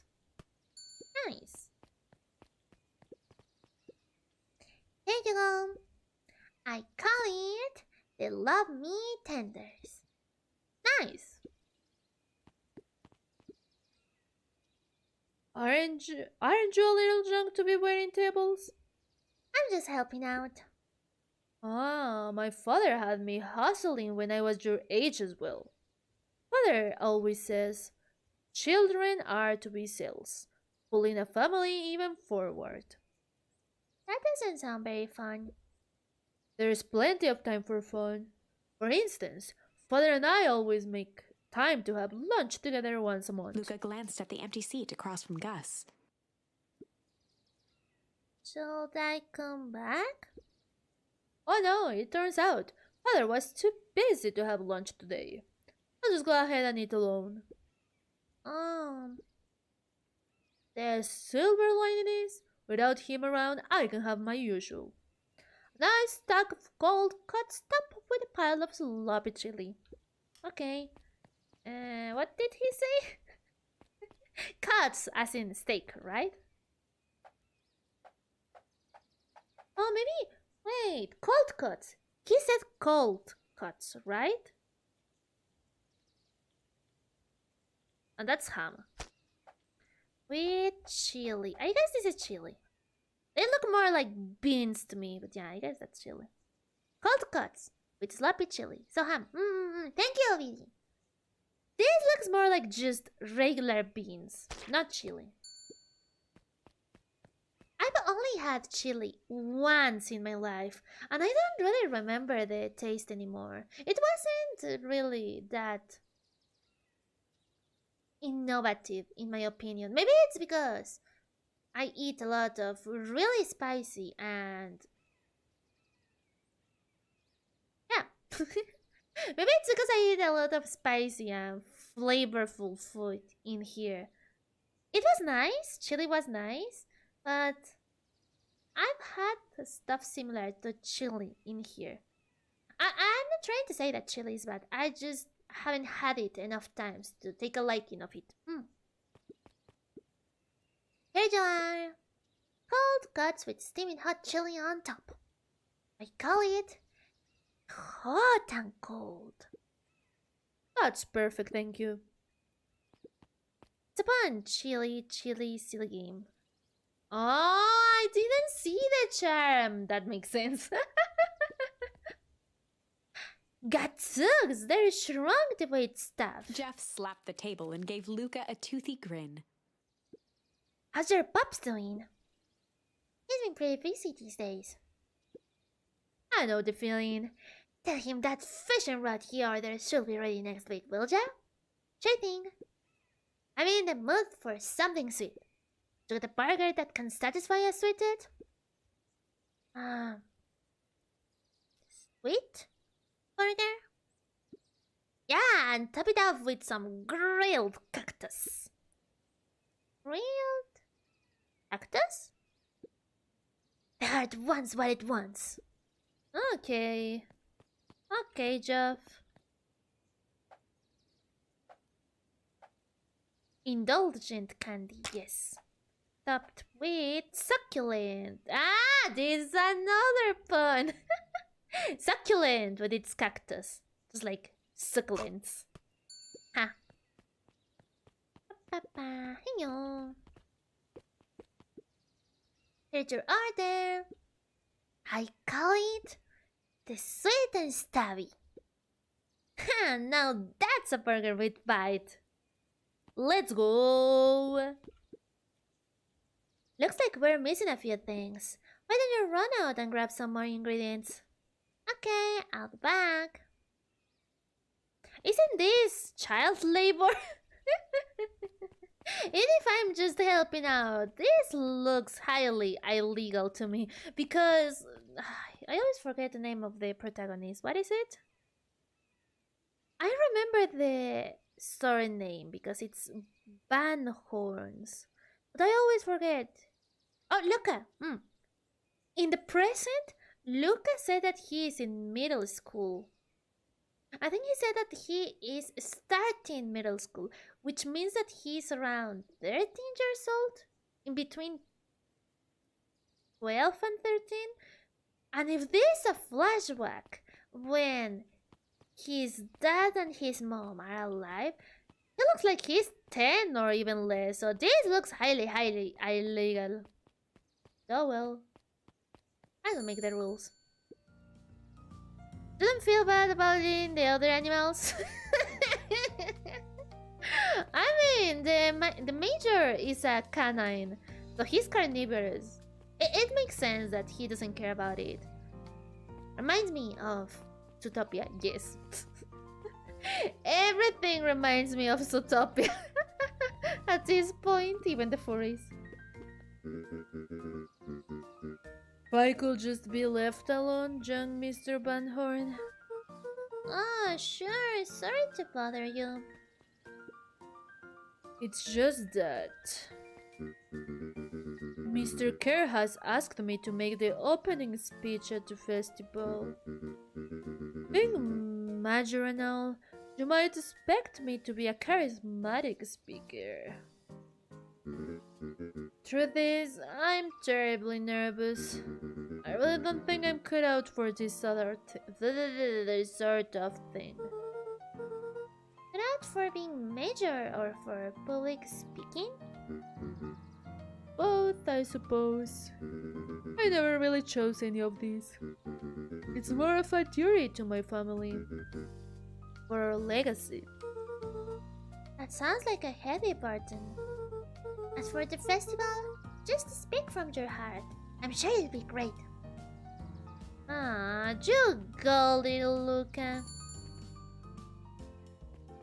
Okay, let's go to... I don't remember where I need to go. Oh, with the crocodile. Yeah, probably with the crocodile. How do you keep the ice cream cold? You keep them on ice. Where do you get the ice from? I don't know, somewhere cold.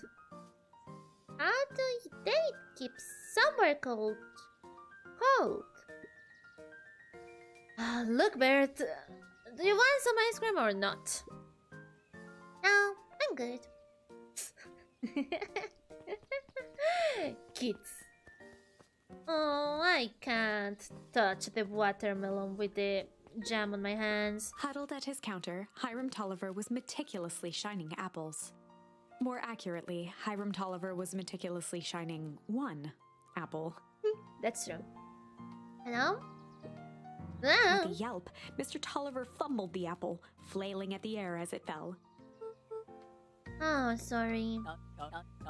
No bother, no bother. He leaned forward and lowered his voice.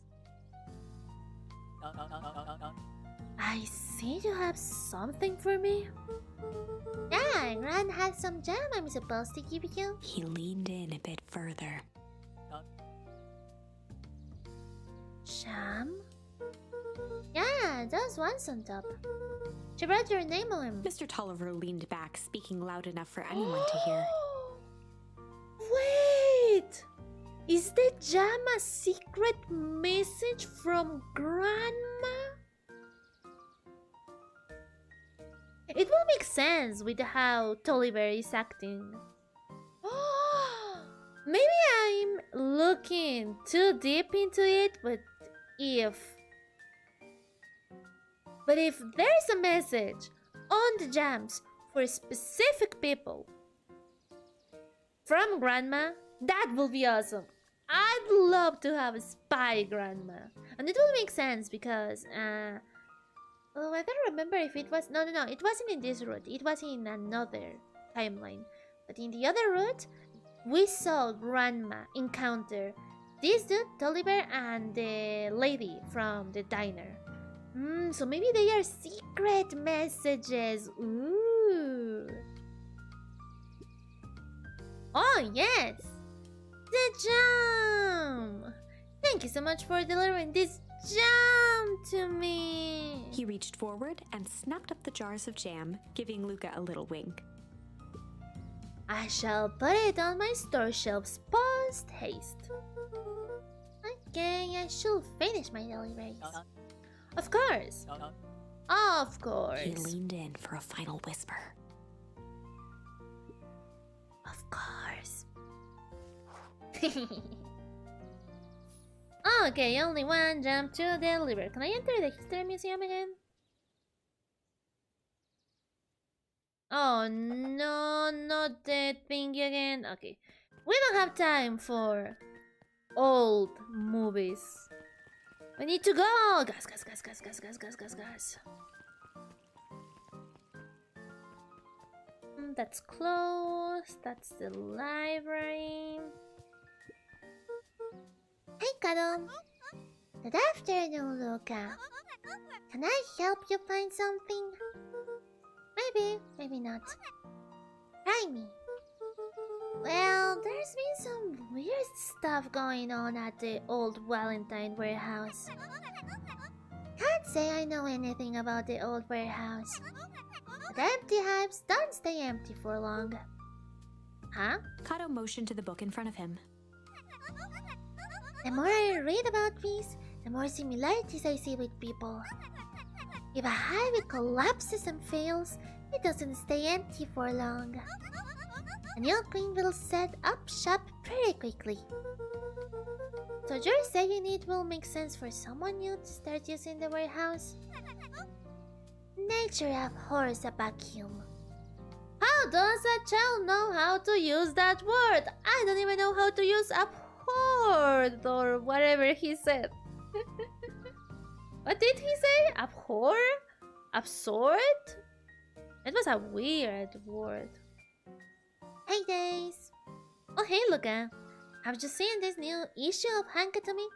Not yet. The spoilers please. It's awesome! It's a flashback! Spoilers please. You get to see how mild-mannered Henrietta becomes. Hankatomic, man of space justice. Jace, no spoilers. Oh, sorry. My point is, you're gonna love it. Alright, Jace. Catch you later. Roger that, Space Cadet. Man, this game has so much soul in it. I'm so glad I'm playing it on stream. And I just started playing it because my Game Pass is about to die and I wanted to stream. I'm glad, I'm glad. Got some jam for you, Mr. Nuncreed. Luca, you seem cheaper. Well, aside from being on delivery duty, it's a nice day. Mr. Nuncreed eyed Luca for a moment, then nodded in agreement. I suppose it is. So, do you want So, do you want your jam? Alright. Usually... Oh. Usually Jennifer drops those of herself. I guess she's busy today. Anyway, this is my last delivery for today. Oh, in that case... Nuncreed snatched the basket from Luca. I'll hold on to the basket until the next time I see your gran. Man, this dude is creepy. Now we know he's creepy for real because he works with the evil company, but he is also a creepy uncle in love with a woman that doesn't have the same feelings for him. In a weird way. Should I call him an incel? No, he isn't giving incel vibes. But he's getting close though. He's getting close. Weird. He's kinda weird. Hey, you! Anchovies or pineapple? Huh? Don't think. Just answer. Pineapple? Why? How old are you? Well, I told you he was 12. I knew it. Perfect. Follow me. Who are you? Anyone ever tell ya to ask so many questions? Just try to keep up, okay? Okay. What just happened?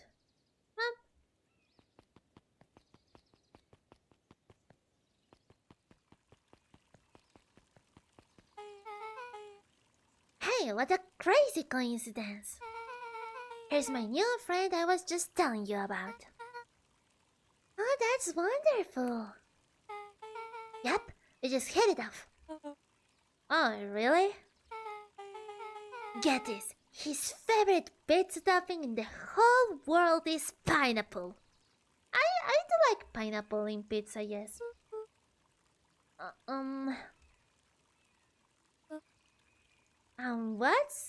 What is your new little friend's name? Beck locked eyes with Luca. The look on her face was equal parts expectant and desperate. Luca Van Horn, nice to meet you. I'm Nelly and this is Ilona. We're Beck's parents. Beck gave Luca a quick nudge. Oh yeah, Beck told me all about you. I already feel like we've known each other for years. So what of you can stop obsessing about me making friends?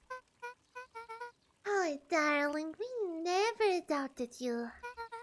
It's just that for children with fewer than 5 close friends, the probability of stunt development doubles. Psychoanalyzing your child. Well, for 1 down, 4 to go, I guess. What Nelly means is that we just want this move to be as easy on you as possible. You can relax. A friend has been friended. This calls for a celebration. Luca, you must join us for dinner tonight. Dinner?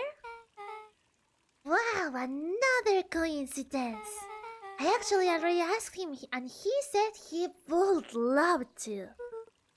It's just wonderful. In that case, we should pick up some groceries. In that case, we should pick up some groceries. You two don't get into too much trouble now.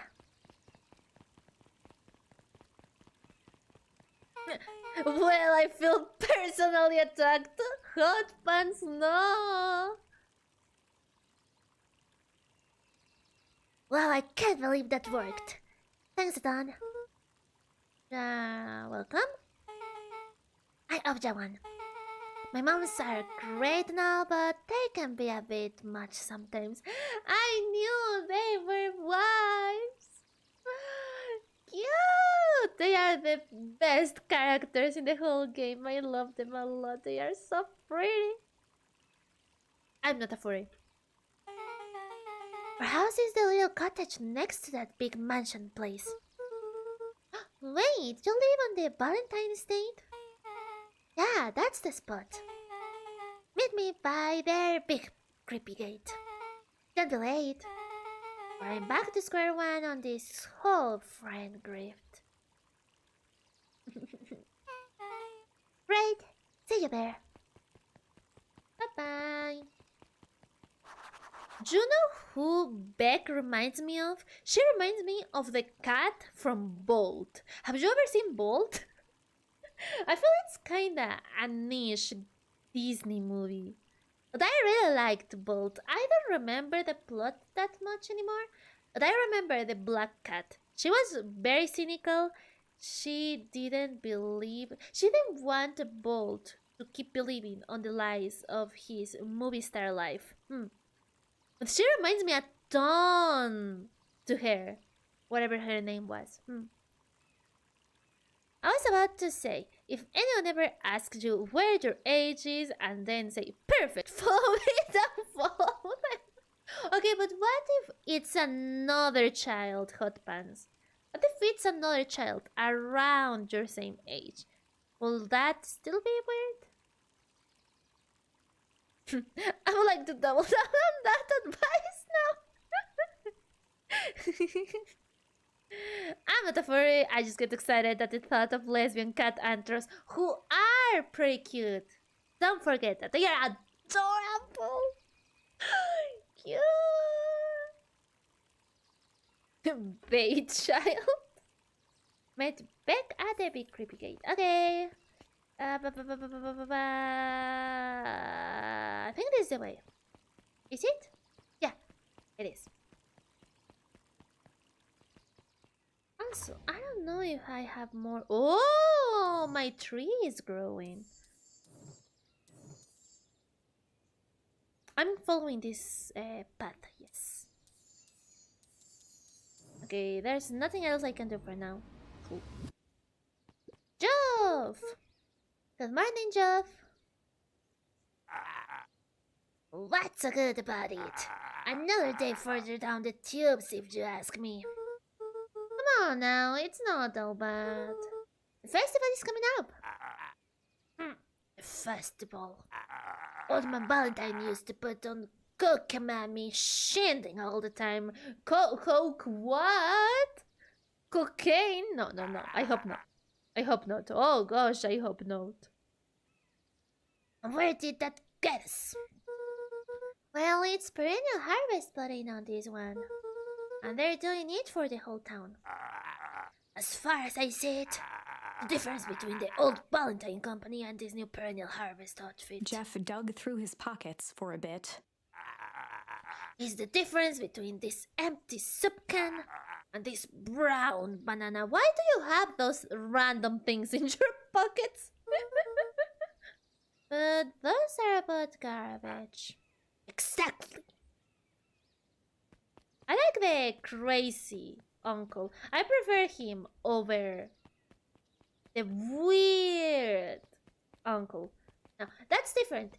The dude from here, he is the creepy uncle. But Jeff is the crazy uncle. That's different, and I like crazy.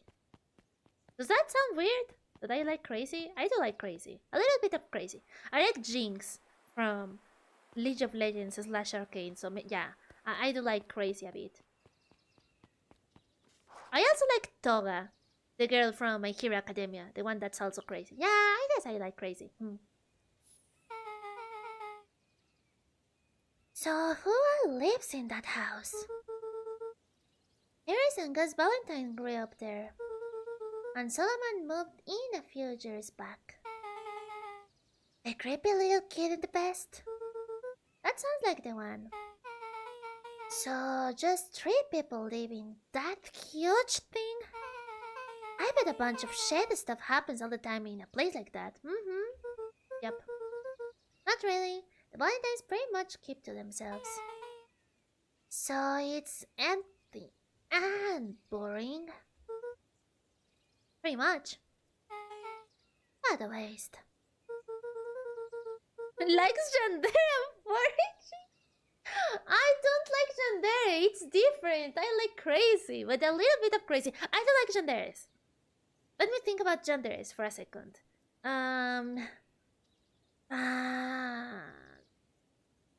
girl from the anime. Do you know the anime? The anime all about the Yandere? Mirai Nikki? I don't like Mirai Nikki, and I don't like that girl either. Higurashi! I don't like the Yandere from Higurashi. I don't like Rena. Rena is cute, but she's not my favorite. My favorite one is Shion. Oh, both of the twins. I like Shion and Mion. You could say that Shion is a bit of a Yandere, but it's a different kind of crazy than Yandere. Different kind of crazies. Oh, Yandere. I thought she was saying gender.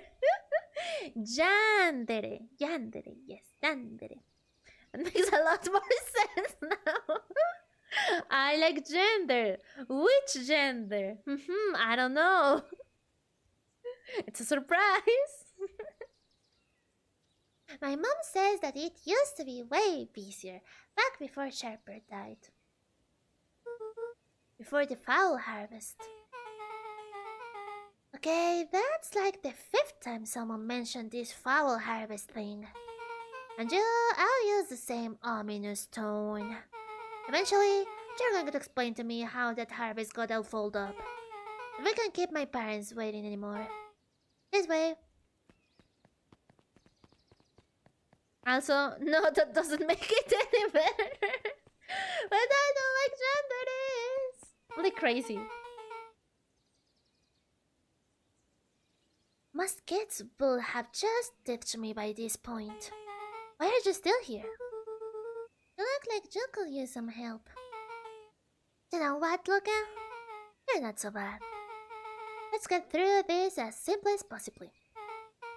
Just eat, smile, and nod. Fun.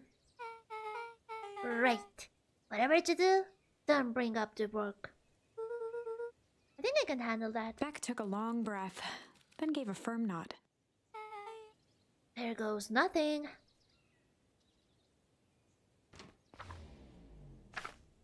Chapter 4. Ooh. Oh, sure, she's a furry gender, but I'm the weird one. Okay, no. Hold on a second. Hold your horses. Hold your furry horses. I'm not a gender. Even if I like crazy, that doesn't make me a gender. I'm not a gender. I will put myself in another kind of dere. It's not gender. At least it's not gender. Another kind of dere. You know what? I don't get it, but you do you. I mean, if that's what you like, sure. Yeah, happy Pride, everyone. Dinner with the Moodwills. Love is love, even if you love crazy. Ilona Moodwill was worried about change. A gardener at heart, she understood the necessity of change, relied on it even. But there was a difference between the controlled world of her plants and this cluttered cottage in a strange town. Almost done. Nellie was a blur of activity, digging through boxes. Sorry, love, couldn't find the dishes. We'll have to make do with paper plates. That's Dinner went by relatable. without much conversation. As she watched Beck and Luca finish up their pizza, Ilona let herself relax into the chair. They bought him pizza. They are such good moms. Adopt me, please. The things she cared about were still here. Nellie finally had the job of her dreams. Beck was beginning to take root. Ilona's task was simply to tend to them. She could do that. Nice. So Luca, tell us a bit about yourself. What is this? A job interview? Where do you live? Oh, I live with my grandma. Over on the other side of the river. Your grandma? Where are your parents at? Beck. Manners. It's alright. My dad passed away in an accident at the fertilizer plant 6 years back. In the fertilizer plant! Oh my god, it really was the company's fault. Oh gosh. Oh, I hope we don't encounter the dad turned into a monster at the end. That will be heartbreaking. Oh. Oh dear. My mom's been missing for a few months now. Like missing? Luca's eyes were fixed to his plate, pushing a chunk of pineapple around with his finger. Nellie was the one who eventually broke the silence. Luca, how did you like the pizza? Oh, it was good. Very good. Normally, we'd have put more effort into dinner. Ilona nervously gestured toward the boxes. We aren't fully settled in, and Beck had mentioned that it's your favorite. I'm sorry, are we just skipping the part where he said his mom was missing? Beck! I'm sorry, Luca, this move has us a little tired. Luca wiped his face with his sleeve. Oh. No, it's fine. So, Beck said that you moved here for work? No! He mentioned work! Beck gave Luca a swift kick under the table. Ow! I mean, what brought you to Beacon Pines? Oh, you were right the first time. We're here for work. I won't tell you this, but she's a brilliant chemist. I don't know about brilliant, but I do love it. She's brilliant. Perennial Harvest just made her their newest lead researcher of deep engineering. No! They brought her because the other deep engineer does. They killed him. Remember the body we found in the dumpster? It was the deep engineering lead. Now he's dead. No, Nellie's my favorite from the two of them. Don't let Nellie die.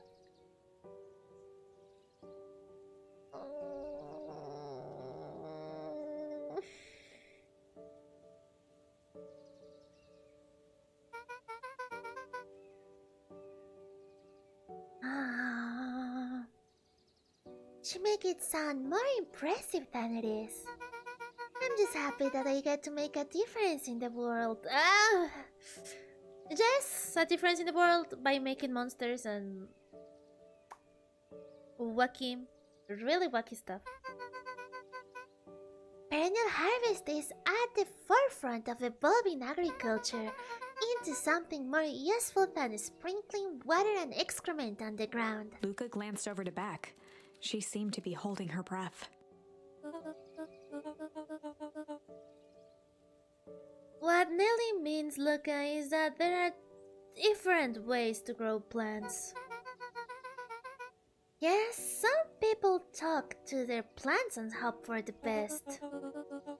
And some people happily leave their job to allow a loved one to pursue their dream. You swore you didn't. Beck slammed her fist into the table. Perhaps harder than she intended. Hey, Luca. How about some dessert? Actually, I have to meet my friend Rolo soon. Luca glanced outside to gauge the time.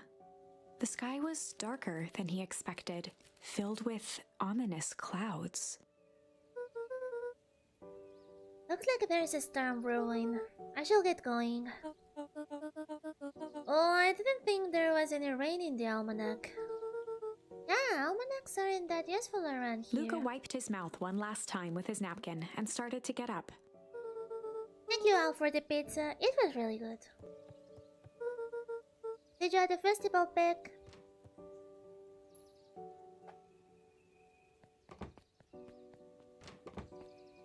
Wait up. I'll walk you home. Ooh, choices. Surprised, Luca turned around. He knew Rolo could be prickly around new people. But Beck seemed cool. Rolo would warm up to her eventually. Probably. Luca began to respond, but the sky answered for him as the clouds above began to blank. The clouds began to rumble, or the clouds began to break. Oh, decisions! Man, this section of the game was rough. My favorite couple of the game have marital problems. Man, I'm so sad for them. Oh. But yeah, those are real life problems at the end of the day. Happens.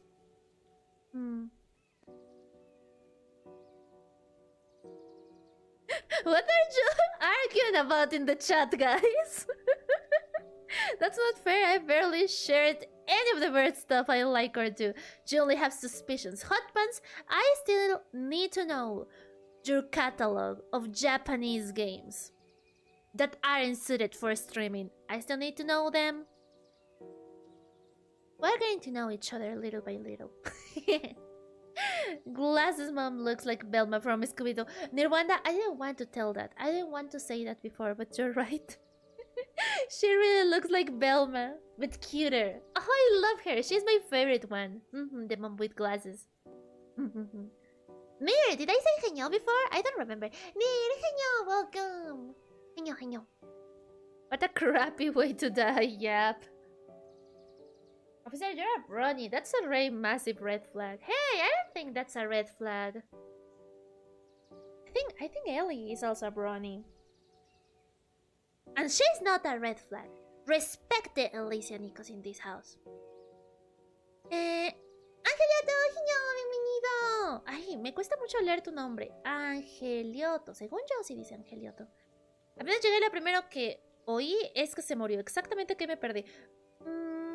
No tanto de ayer, pero es lo que ya sabíamos, que los padres de... Bueno, el papá del protagonista se murió y la mamá está desaparecida, entonces ahora no tiene padres. Y aprendimos ahora mismo que el papá se murió por un accidente que hubo en la planta de fertilizantes que hay en el pueblo. Entonces no es que sea nada nuevo, más bien lo nuevo es los detalles. Bienvenido, niño. Yes, that's definitely what makes me weird. You got me. I was thinking she looked like Lynn's other Furiox. Do I have a Furiox? Do I have a Furiosi? I don't have a Furiosi. Well, maybe I have one, but details. Okay, what do we do with the clouds? I guess clouds breaking means that they are separating, right? So there won't be rain.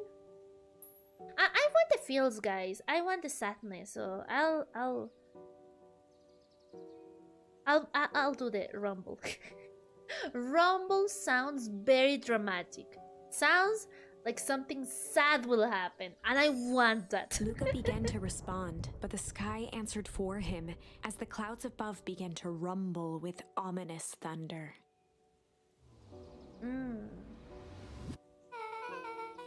Sure we can make it home before this storm kicks in? Luca surveyed the roiling clouds. I said the odds are good. Maybe you should stay here and I'll just make a break for it. At that moment, the heavens opened up, unleashing torrential rain. Yeah, I don't think so anymore. Care to recalculate those odds? Hurry inside, you two, before you catch a cold.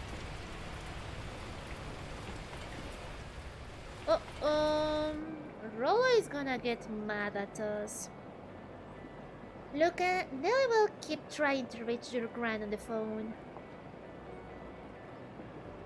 In the meantime, you two hold tight. Sorry, not much to do up here. Most of my stuff is still in the boxes. Mind if I poke around? Be my guest. Yay! Looking at someone else's room! I love to do that. Maybe it is because I'm a vieja chismosa. Maybe it's because I like to gossip around.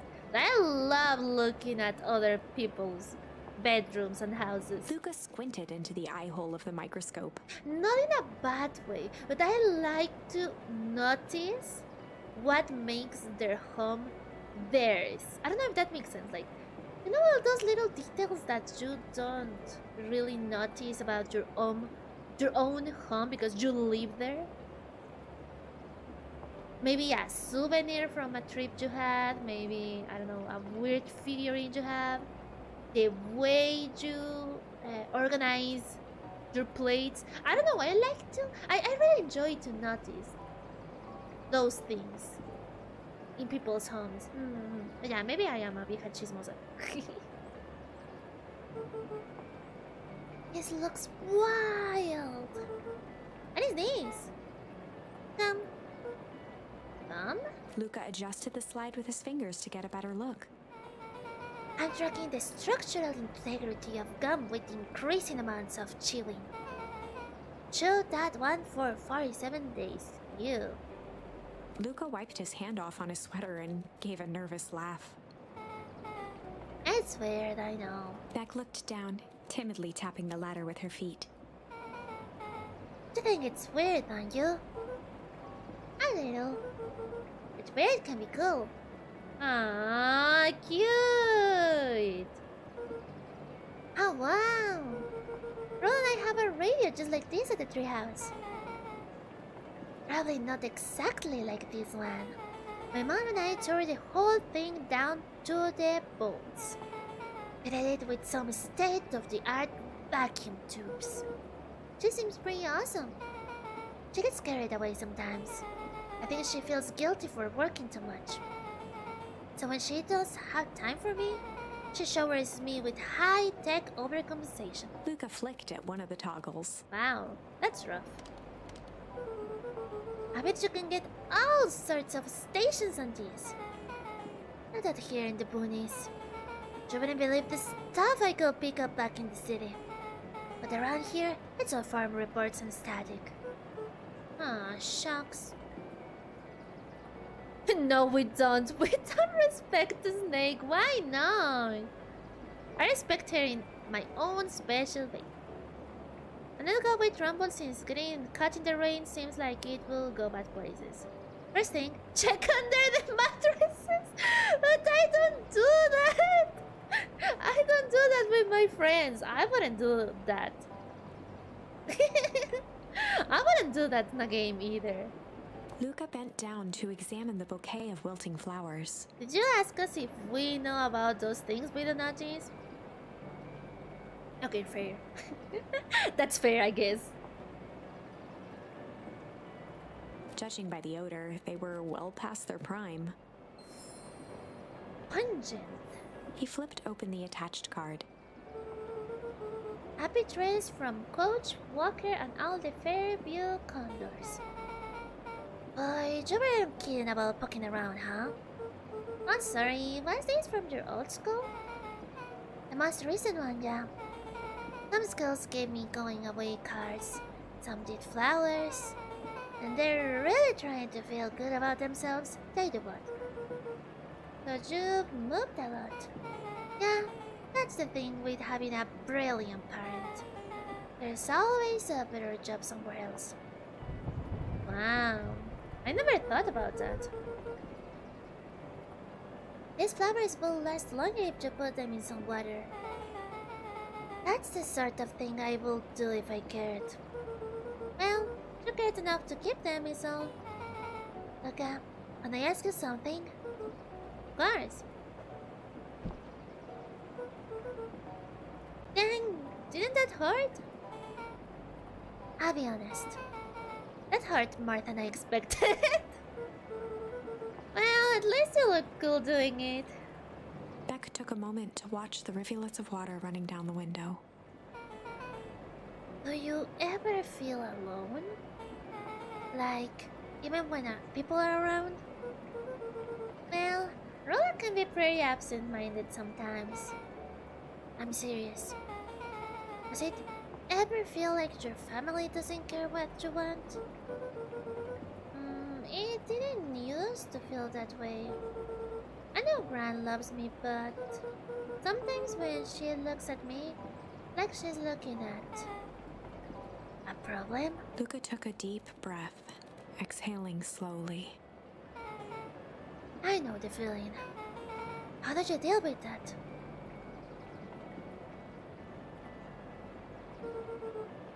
I guess I haven't yet. But one thing my dad told me when I was little: don't hold a grudge, especially against yourself. If you try to hold it all in, you're gonna pop. So then, what do you do when you don't know what to do? I never got to that part. Something I figured out on my own though. You gotta do something. Anything. Here. What are you doing? I don't know. Something. We're gonna register our complaints to the storm. Listen here, you miserable universe. Stop jerking me around. I just want things to go back the way they were. Everyone tells me it's gonna be alright. That things are gonna change. Luca let out a feral scream that echoed into the night. Ah! That's not it. I tried. Every time something changes, everything gets worse. Screw this town. Oh. Let me try.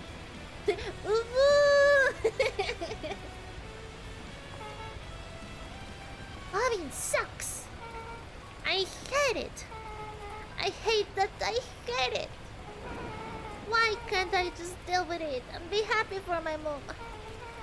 Why can't we just stay somewhere? You.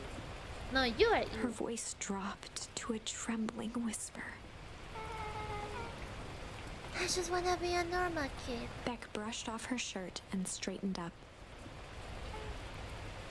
There. Wow. I actually feel a little better. As abruptly as it began, the storm abated.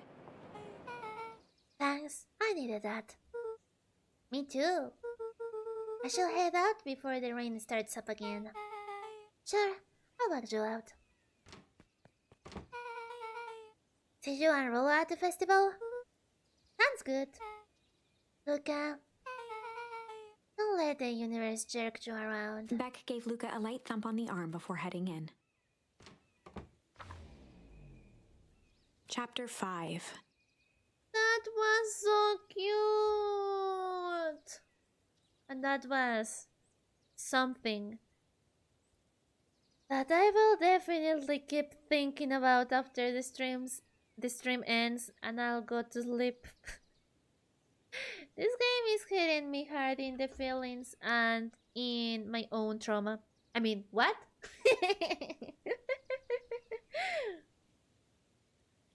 Nice touch, putting them on the same side of the dialogue box while they're standing together. Oh, I didn't notice that, man. I'm guessing they heard that. What? The moms? Friendly feud. The air was heavy with the hard rain's residue. By the way, this is the further I have gone in the chapters, because in the other branch, the further I was able to go was to chapter 4. So this is progress. The smell of wet things. Despite his dreary surroundings, Luca felt at peace. He'd never shared those details about his dad with anyone, not even Rollo. Wow. But it's not like this changed anything. Rollo was still his best friend. Adding Beck to the group would help balance things out. Everything's better in threes. Ooh, I feel like Rollo won't like Beck that much. This is what Luca told himself as he headed to the treehouse. Yeah, Rollo gives me the feeling that he will get really hurt that his best friend got a new friend. Yep. Been there, done that.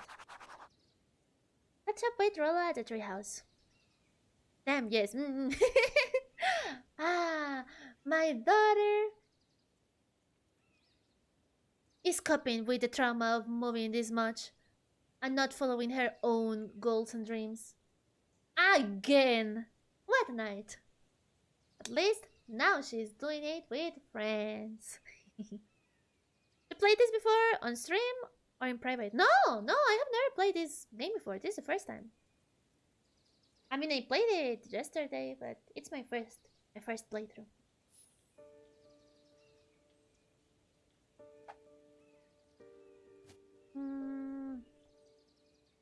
Wow, I got a ton of charms. Okay, let's go to the house, yes.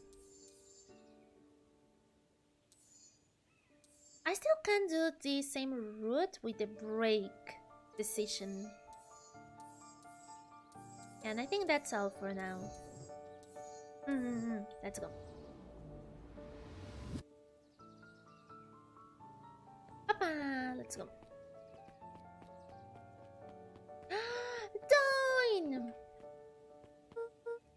Hey Dawn, tracking down a lead? Yeah, bet.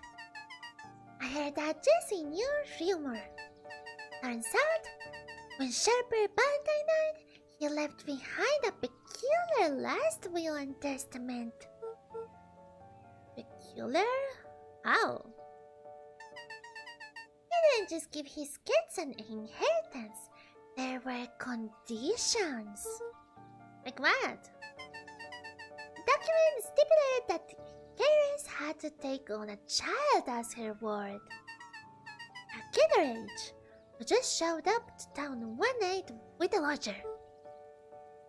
Solomon? Bingo! So Harris was forced to take care of him? Yup, or she will have lost everything. Why will Sharper care so much about some random kid? Rumor has it, old Sharper sowed some wild oats. Wait, do you mean that's his illegitimate?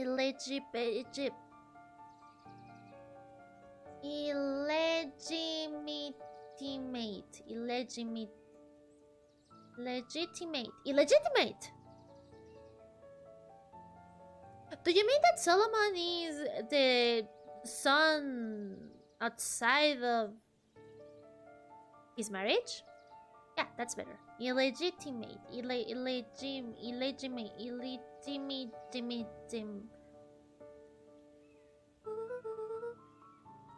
That explains why the Harris treats him. Poor Solomon. How did you find all this out? A good reporter never reveals her sources, Luca. Okay, bye-bye. Illegitimate. Legitimate. It's just kind of a mess of a word looking at it, yeah.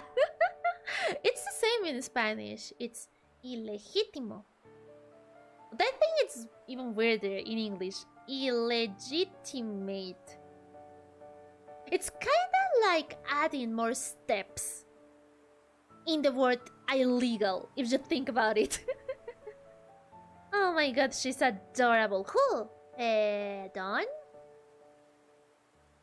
It's okay, Lina. We know you want to move out and you have some daddy issues.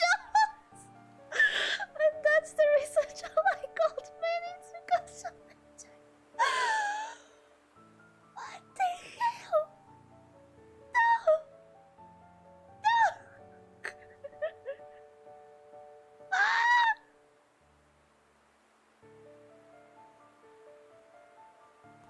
That's so hard to process even for me.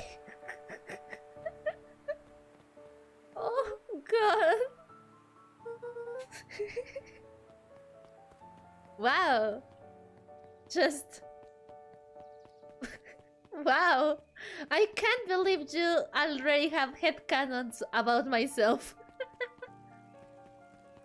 I finally became a big VTuber because I already got fan fiction and people do headcanons about me. Mom, I made it! The treehouse. What's the way to the treehouse? Is it this way?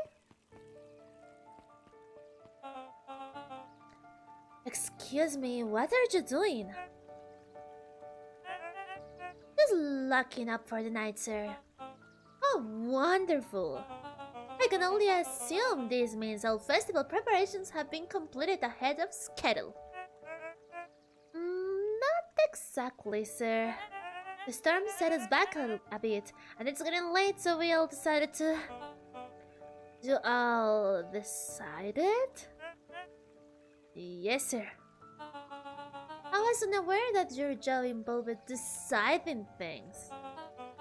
We're all here at Perennial Harvest because we believe in creating a better future, yes? Yes, sir. Very much, sir. Do you want to be the one to tell this town that we failed them? No? That we gave up because there was a little rainstorm and we all got sleepy? Of course not, sir. Good.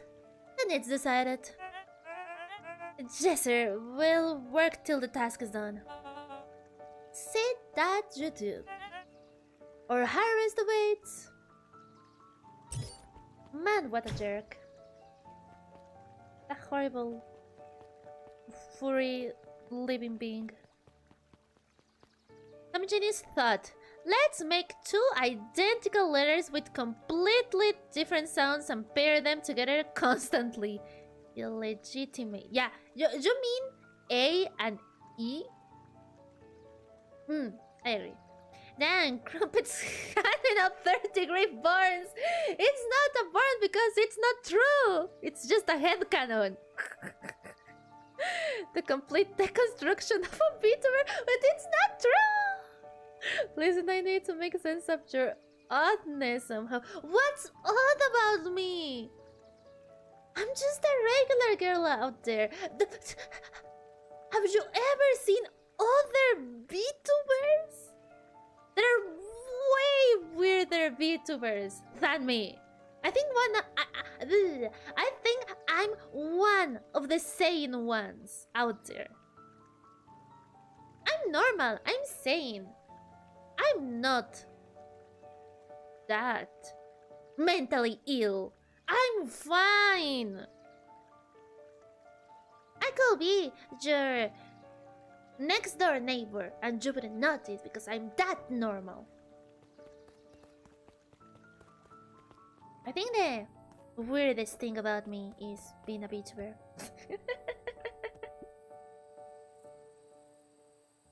Perhaps that was not the best way to phrase it, but it was indeed an attempt. It was indeed a phrase. Say yes and completely throw him off his game. Do you want to be the one to give the tone the bad news? Sure! That's true. There's this one weirdo that likes a pink lizard or something. True. Rolo, are you still up there? Oh no. Oh, what? I'm sorry, Rolo isn't accepting visitors at the moment. Come back. Never. Luca had only ever heard him speak in this stiff yet gentle tone a few times. And it always meant one thing. He's mad. You're upset. Oh, what makes you say that? Because maybe my best friend abandoned me for no reason. I didn't abandon you. I'm just a little late. Rollo scoffed. The rain held me up. Liar! You weren't even home. What? The storm got bad and I got worried. So I went looking for you. Imagine my surprise when I made it to your house and you weren't there. I hadn't made it back yet. I'm not a fool, Luca. It doesn't take all day to deliver some jam. No, That storm rolled in out of nowhere, and I got stuck after dinner at Vex. Luca stumbled on his words, knowing he'd said too much. Yep, Rollo is giving jealousy. Beg? Dinner? What the heck is a beg? I like that phrase. She's a new kid in town. She's actually kinda cool. You'd like her. She needed help convincing her parents that she'd made new friends. New friends? I spent all day waiting for you. And you were off making new friends? Not like that, Rollo. You know, while I was waiting, I made some upgrades to mission control. It was gonna be a surprise. But you took so long, the storm knocked it all down. Just like you knocked down our friendship. What does that even mean? Luca became instinctively angry in response. Both boys were now shouting across the distance. It means you're a bad friend. You don't care about me. Of course I cared, you ass. I knew I'd get in trouble waiting so late for you. But I kept my word. 'Cause that's what friends do. Oh wow, what a noble sacrifice you made. Easy for you to say. Your grand doesn't even care. You can stay out as long as you want. And you wouldn't even get in trouble. Seriously? You're acting like I chose this? If that's what you think, then maybe you are the bad friend. Rollo's tone changed to a calm, yet more intense anger. Maybe Pi is right. Storm brings more than water. This one brought out the real Luca. Stop quoting your past nonsense like it means anything. Yeah, well, at least my Pi is still around. What the hell? Rollo, what the hell? What are you trying to do? Are you trying to own him? By telling him his dad is... What the hell? How does that help you? Man. The words hung in the cold night air. Kids. Rollo's stomach dropped, knowing he'd crossed a line. No, yeah, no wonder. But it was too late. Okay, Good night, Rollo. Oh, dang it. Man. This game is giving me the feels. Cat fight. But he's a deer. He's a deer, or there's another word similar to deer, right? Like the baby of a deer. He's that. He's the baby of a deer. Now he's just into the deer. Yeah, maybe. Could be. I don't know. When I was a little pebble, I also did get jealous a ton. Not even as a little pebble. I did struggle a ton with jealousy. So I can kinda relate to Rollo. Is that good? No. No, it's not good. It ruins friendships, but yeah. That's relatable. unrealistic. Even more if you are a little kid. Alright then, explain to me why you like bad boy old men with gloves. With gloves? Is that important? I don't like old men. I just think some of them are really cool and sometimes the more mature the better. Roro Heño, how are you? Welcome! Welcome, Roro Heño! By the way, I'm incredibly off topic and late, but can't you please come pick Panic up for a collab soon? She just DM'd me asking if I played any multiplayer games cause she ran out of girls to play with.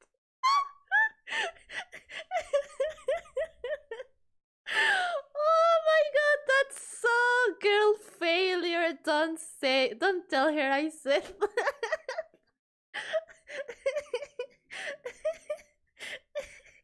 I will open up the conversation with this, Jess. Yeah, I want to collab with Poneko one-on-one one day because I have never done that. I have collabed with her in big collabs, but I have never done it one-on-one. I think my first quote-unquote one-on-one collab I did with her, it was in my Collins. I shall be the girl to save the girl failure that is Poneko sometimes. Thank you, Roro. Thank you for the info. That made my night. Fun! Yes, fun. That's the word I wanted to say. I can't relate. I never had a friendship I get jealous of. That's a good thing, Crumpets. Good for you. Child and Joseph. But he is not an old man, he's just...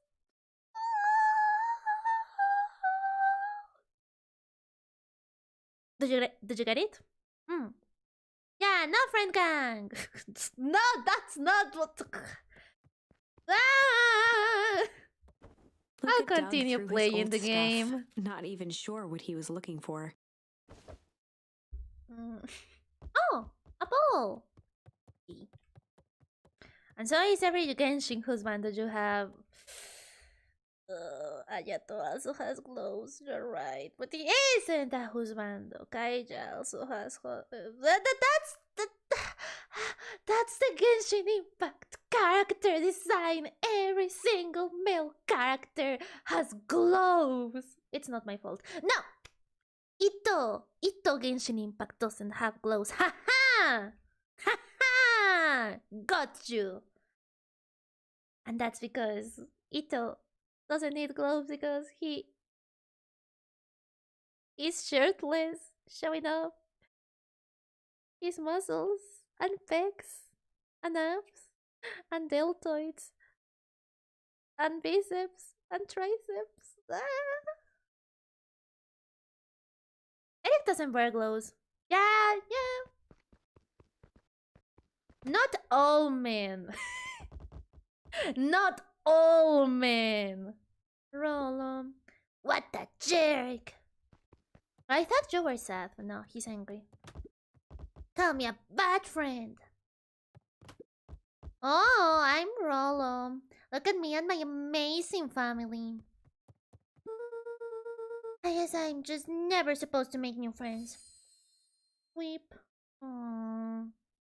Poor baby.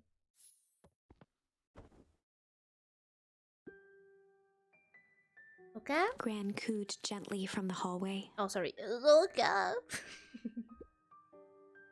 Just leapt straight through breakfast. Luca, are you alright? I'm fine. Just don't feel like getting up yet. Okay, I'll leave this oatmeal by the door. Of course Grandma is making oatmeal. Oatmeal is such a old people meal. It should be renamed from oatmeal to old meal. I had a phase not so long ago where I liked oatmeal. I didn't like it, I just wanted to eat it for breakfast for some reason. But now that I think about it, I don't really like oatmeal that much. Theory. People that like oatmeal are old people. Even if they aren't biologically, they are old people at heart. I'm gonna run out and take care of some things. Okay. To take that back. What? I'll be back later to check in.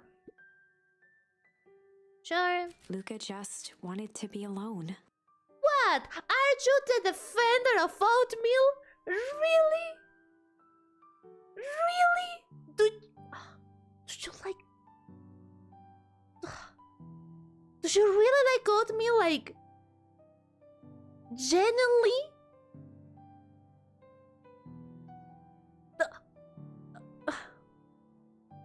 Do you? No one likes oatmeal for real. Oatmeal is for old people. It doesn't taste good. It's... you know what? It's like Gerber. Do you know Gerber? I forgot the name of. Papillas. You know the mushy food babies eat? Gerber? Oatmeal is like Gerber for old people. It has the same texture. It's just mush. And it doesn't taste like anything. And yeah, you can put toppings over the oatmeal. But the texture makes it worse because it's mushy like Gerber. If you want the flavor of the toppings, why don't you just eat the toppings on their own? It doesn't make sense. Maybe you aren't an old man at heart, Crumpets. Maybe you are a baby at heart, because babies are the only ones that like mushy food. If being 24 is that old to you, then so it. No, it doesn't have to do with your age. It has to do with you liking oatmeal. Exclusively. Lina, you eat instant every day. God, what's your excuse? Because I'm young and healthy. And one pack of instant ramen a week. It's not bad if you are healthy and young. It doesn't matter. I don't need the oatmeal because I'm healthy. I can eat whatever I want, and if I crave instant ramen, I'll eat the instant ramen. Don't force me to eat oatmeal. It's literally poor people food, literally prison food.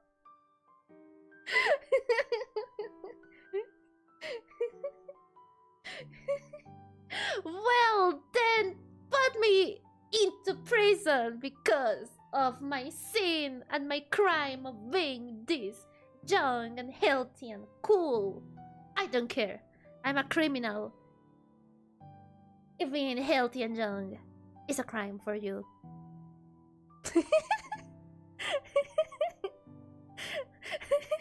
Lina, you're about as old as I am. No, I'm way older than you.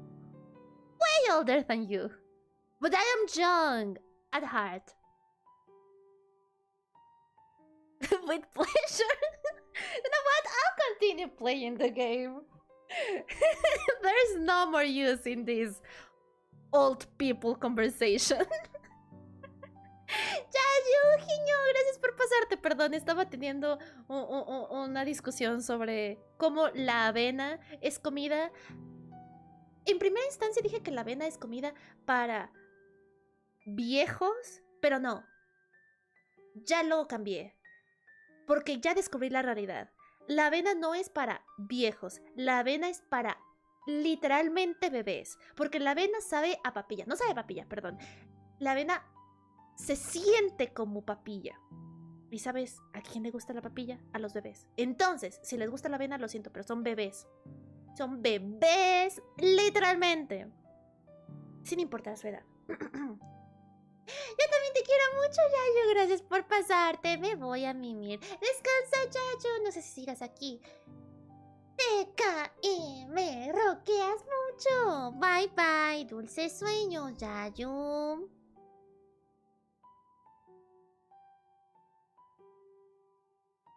Lina geezer. What's a geezer? I haven't heard that word before. She needs to eat more oatmeal because she can't eat normal food anymore. Ah! Lina's teeth have fallen off. No, look at them. Look at me and my pearly whites. See? I have my pearly whites. Haha. Anyways, let's continue playing the game. I went into the biggest tangent out there. Look, I just wanted to be alone. Okay. Yes. Oh. He waited to hear the sound of the front door closing.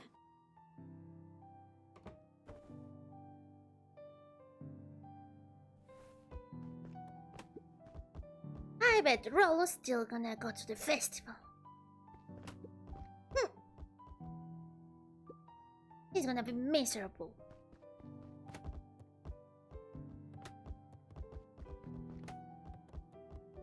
Oh, I think I'm done. If Rollo thinks I'm still going to the festival with him, he can show it. Oh, okay, so we stay here. Luca dozed off again. Luca, I said you didn't eat your oatmeal. Wasn't hungry? Well, just in case you get hungry, I'll leave a sandwich here too. Thanks. Rollo came by. What did he say? I want to talk to you. What did you say? I told him you weren't feeling well. Good. So, your plan is to just sit in your room all day? Pretty much. Well, I need to pop away again for a minute. If you decide to end your pity party and go outside, I think it'd do you some good. Noted. Lucas still couldn't bring himself to go out. Besides, if he ran into Rollo, he'd have to actually confront the situation.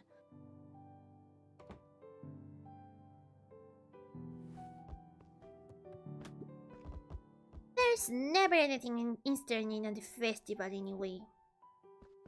What's that? Oh, maybe I need to hit it with the ball? Oh, I see. Yeah. Almost. Hoja! Hoja! No. Hoja! Eh! A book. The Adventures of Hank Atomic. The complete first volume. Luca carefully opened the cover and began to read. Rollo had received it for his birthday. A special hardcover edition with behind-the-scenes commentary and bonus art. Rollo cherished it, but asked that Luca keep it at his house. Luca wasn't sure if it was because Rollo didn't trust himself with it, didn't trust his sister around it, or just wanted an excuse to come hang out at Luca's more often. Oh, that's adorable. Whatever the reason, Luca didn't mind. Kids. But it had stayed right there where Rollo had stashed it ever since. Now, at the foot of his bed, Luca lost himself in the pages. He'd read it all before, but at this moment, it somehow felt sentimental. He was well into issue number 5 when he heard soft footsteps from the hallway. Luca, another little friend came to see you. A girl named Beck Modewheel. She said you met yesterday. What did she say? Is she here? She just was dropping by. I told her you weren't taking visitors today. Oh. She seems nice. Yeah.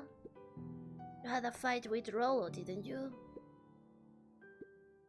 Can I come in? Maybe later. Alright then. I'll leave dinner on the kitchen table. Guess you want a bite before bedtime. Without realizing it, Luca had pouted away the entire afternoon. He once again felt the weight of it all and allowed his weary eyes to close. Luca stood in a vast black expanse. He looked up at his father standing beside him.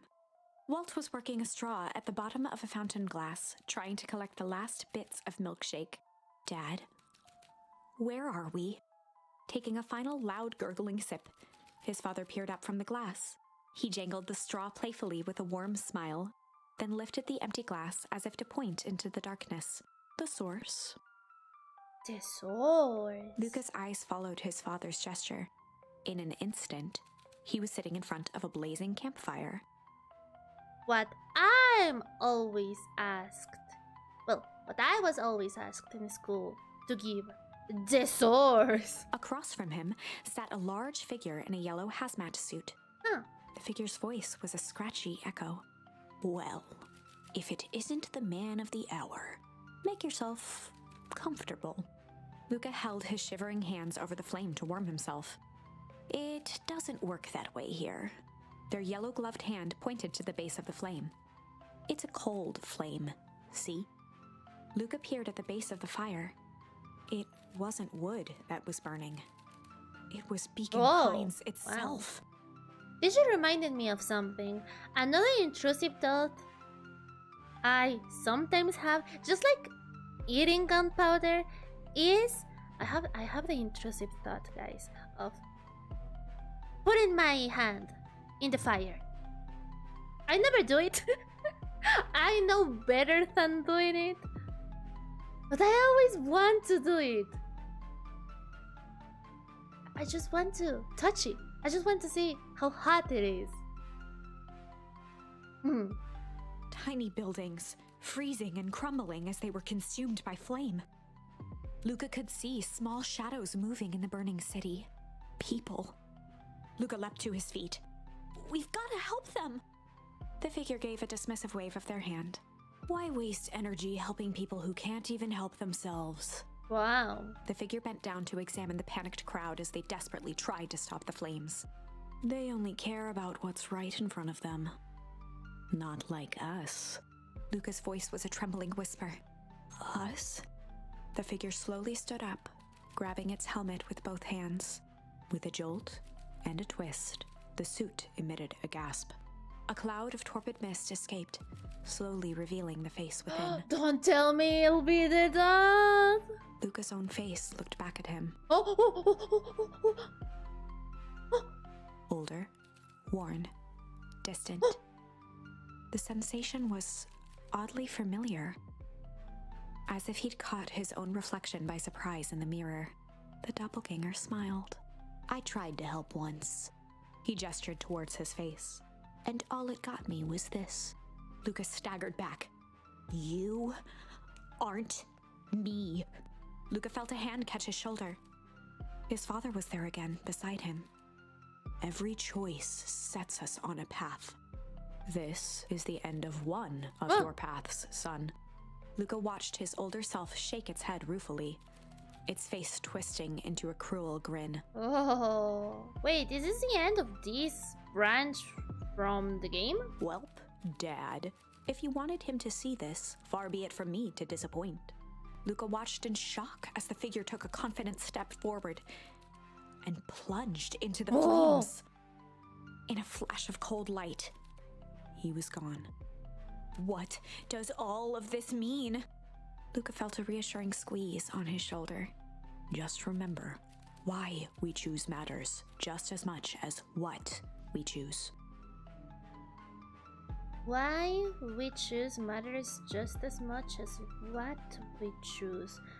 That's important. Good advice. Good advice. I will never follow it, but good advice. Luca woke up to see a hazy figure at the foot of his bed, silhouetted in the morning sun. Oh dear. It's only Gran. Luca rubbed his eyes. Wow. This what happens when you don't eat for a full day. Just start hallucinating. Just saying. The kind, concerned face of his gran came into focus. How are you feeling? Fine.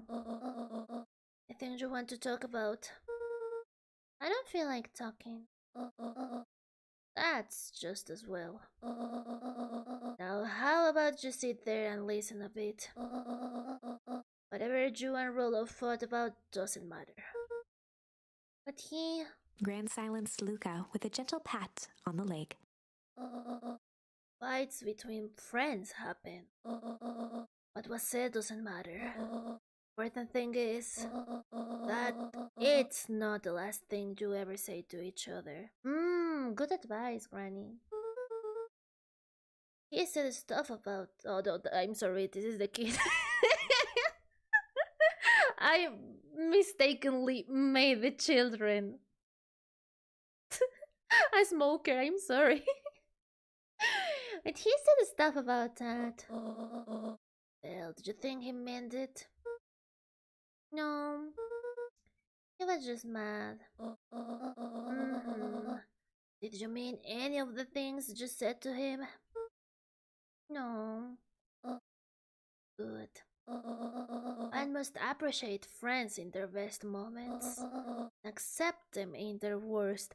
Wow, Granny spitting facts. I'm liking this game. Man, I'm liking the lessons you learn with the game. I can't wait to replay this game when I need it in the future. Accept. Nice. Now get your little butt out of bed. The festival's today. You don't want to miss that, do you? I guess not. Seems like a good opportunity to make amends with trolls, doesn't it? Luca gave a reluctant nod. To buy him a corn dog and apologize. Ooh, a corn dog. I haven't eaten one in a while. I remember corn dogs from school. And when I say school, I mean from like elementary school. From the kermeses. I don't know if there is an equivalent for this in the States or in Canada. Or in other countries even. It's something like a fair without the games and only with the food stalls. But it's not a festival precisely, it's just the selling of food in booths. And in Mexico, we tend to do kermeses in plural, kermes. We tend to do them either for important Mexican dates like in the Independence Day or the Revolution Day, but also in elementary schools they also do kermes, like in special occasions for the school, like in, I don't know, Mondays, maybe once a month, maybe in the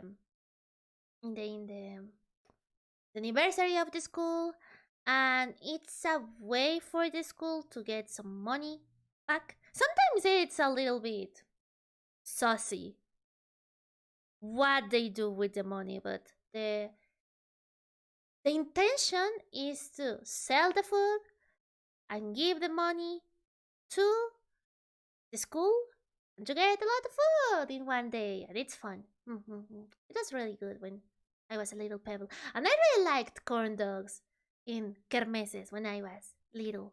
But I haven't eaten a corn dog in so long, and one day I want to taste a Korean corn dog. I have heard they are pretty good.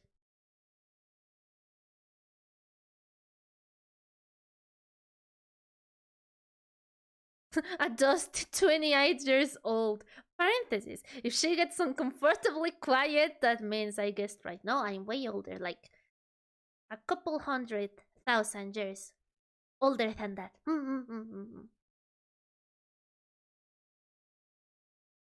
Drink the dishwater? No, I've never had that intrusive thought yet. No, but I want to touch fire. I know I shouldn't, but I want to touch it. Good thing rock is resistant against fire type. I was just about to joke that it was him and make a Star Wars reference, but okay. Like a food festival? Kinda like a food festival, I guess, but it's not that grand. Like in the school, it's usually in the same section as the food is always in, like in the food shop thingy. And there are different styles, like a style for every food. Like, hey, a style for corn dog, a style for tacos, a style for taquitos, a stall for tostadas and so on and so on. And they are usually pretty cheap in schools because, well, the children are the ones that are buying them. Concession stands? Probably. Yeah, it's not a party, but it's always a good occasion when there's a kermés because you can eat a lot. Excuse me, a food fair. Yeah. Maybe. I don't know how that works in other countries or in other cultures. But here's the one that...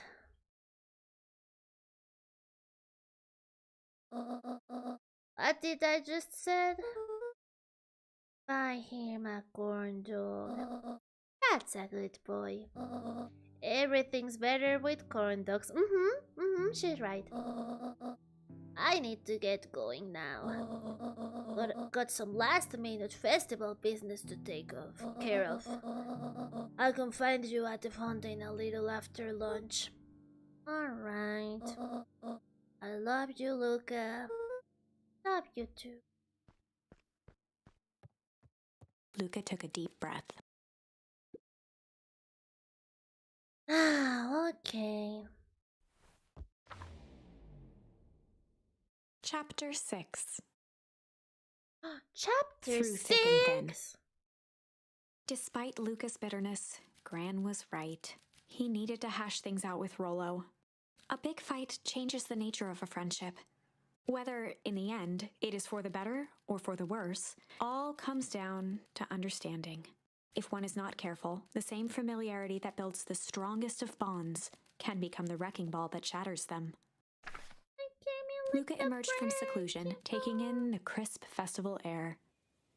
But the events of the day weren't on his mind. Wait, Luca only lasted 1 day inside of his home. Is that really seclusion game? Have you ever seen me? That's not enough to call it seclusion. I'm laughing to not cry. He had to find Rollo.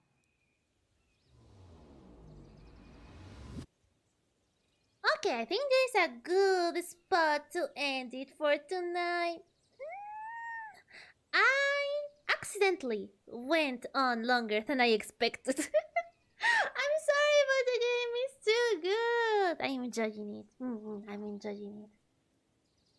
Tomorrow, I want to do a stream in the morning because I won't be able to stream at the afternoon. So I'll probably start at around 10 to 11 a.m. I don't know if we will be able to finish it because I'll need to leave at some point. Like, I can't just play until I finish the game. Even if it takes a long while. I'll need to leave soon because I have to do stuff tomorrow. That's why I want to do a stream in the morning. So if you want to come watch the last of the game, I recommend you to come in here soon. Maybe I can keep you company while you have breakfast, guys. So yeah, if I can't finish it in the morning, I'll try to cram up a stream at nighttime, but there's no promise, okay? I'll try my best to finish the game, and if I can't, I guess I will finish it on my own time in the future. Maybe, I don't know. A whole day, just imagine. Works for me. Not often I have live content to watch or listen to at 1 a.m. I'm sorry, but thank you so much for being here, guys. Let's take a big stretch.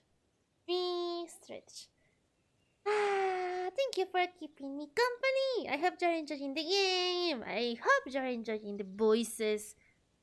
But you know what I hope you don't enjoy? Oatmeal. We hate oatmeal in this house. See you tomorrow, okay? Thank you for coming, guys. You're all join. Have a nice rest of your night. Bye bye, guys. Bye.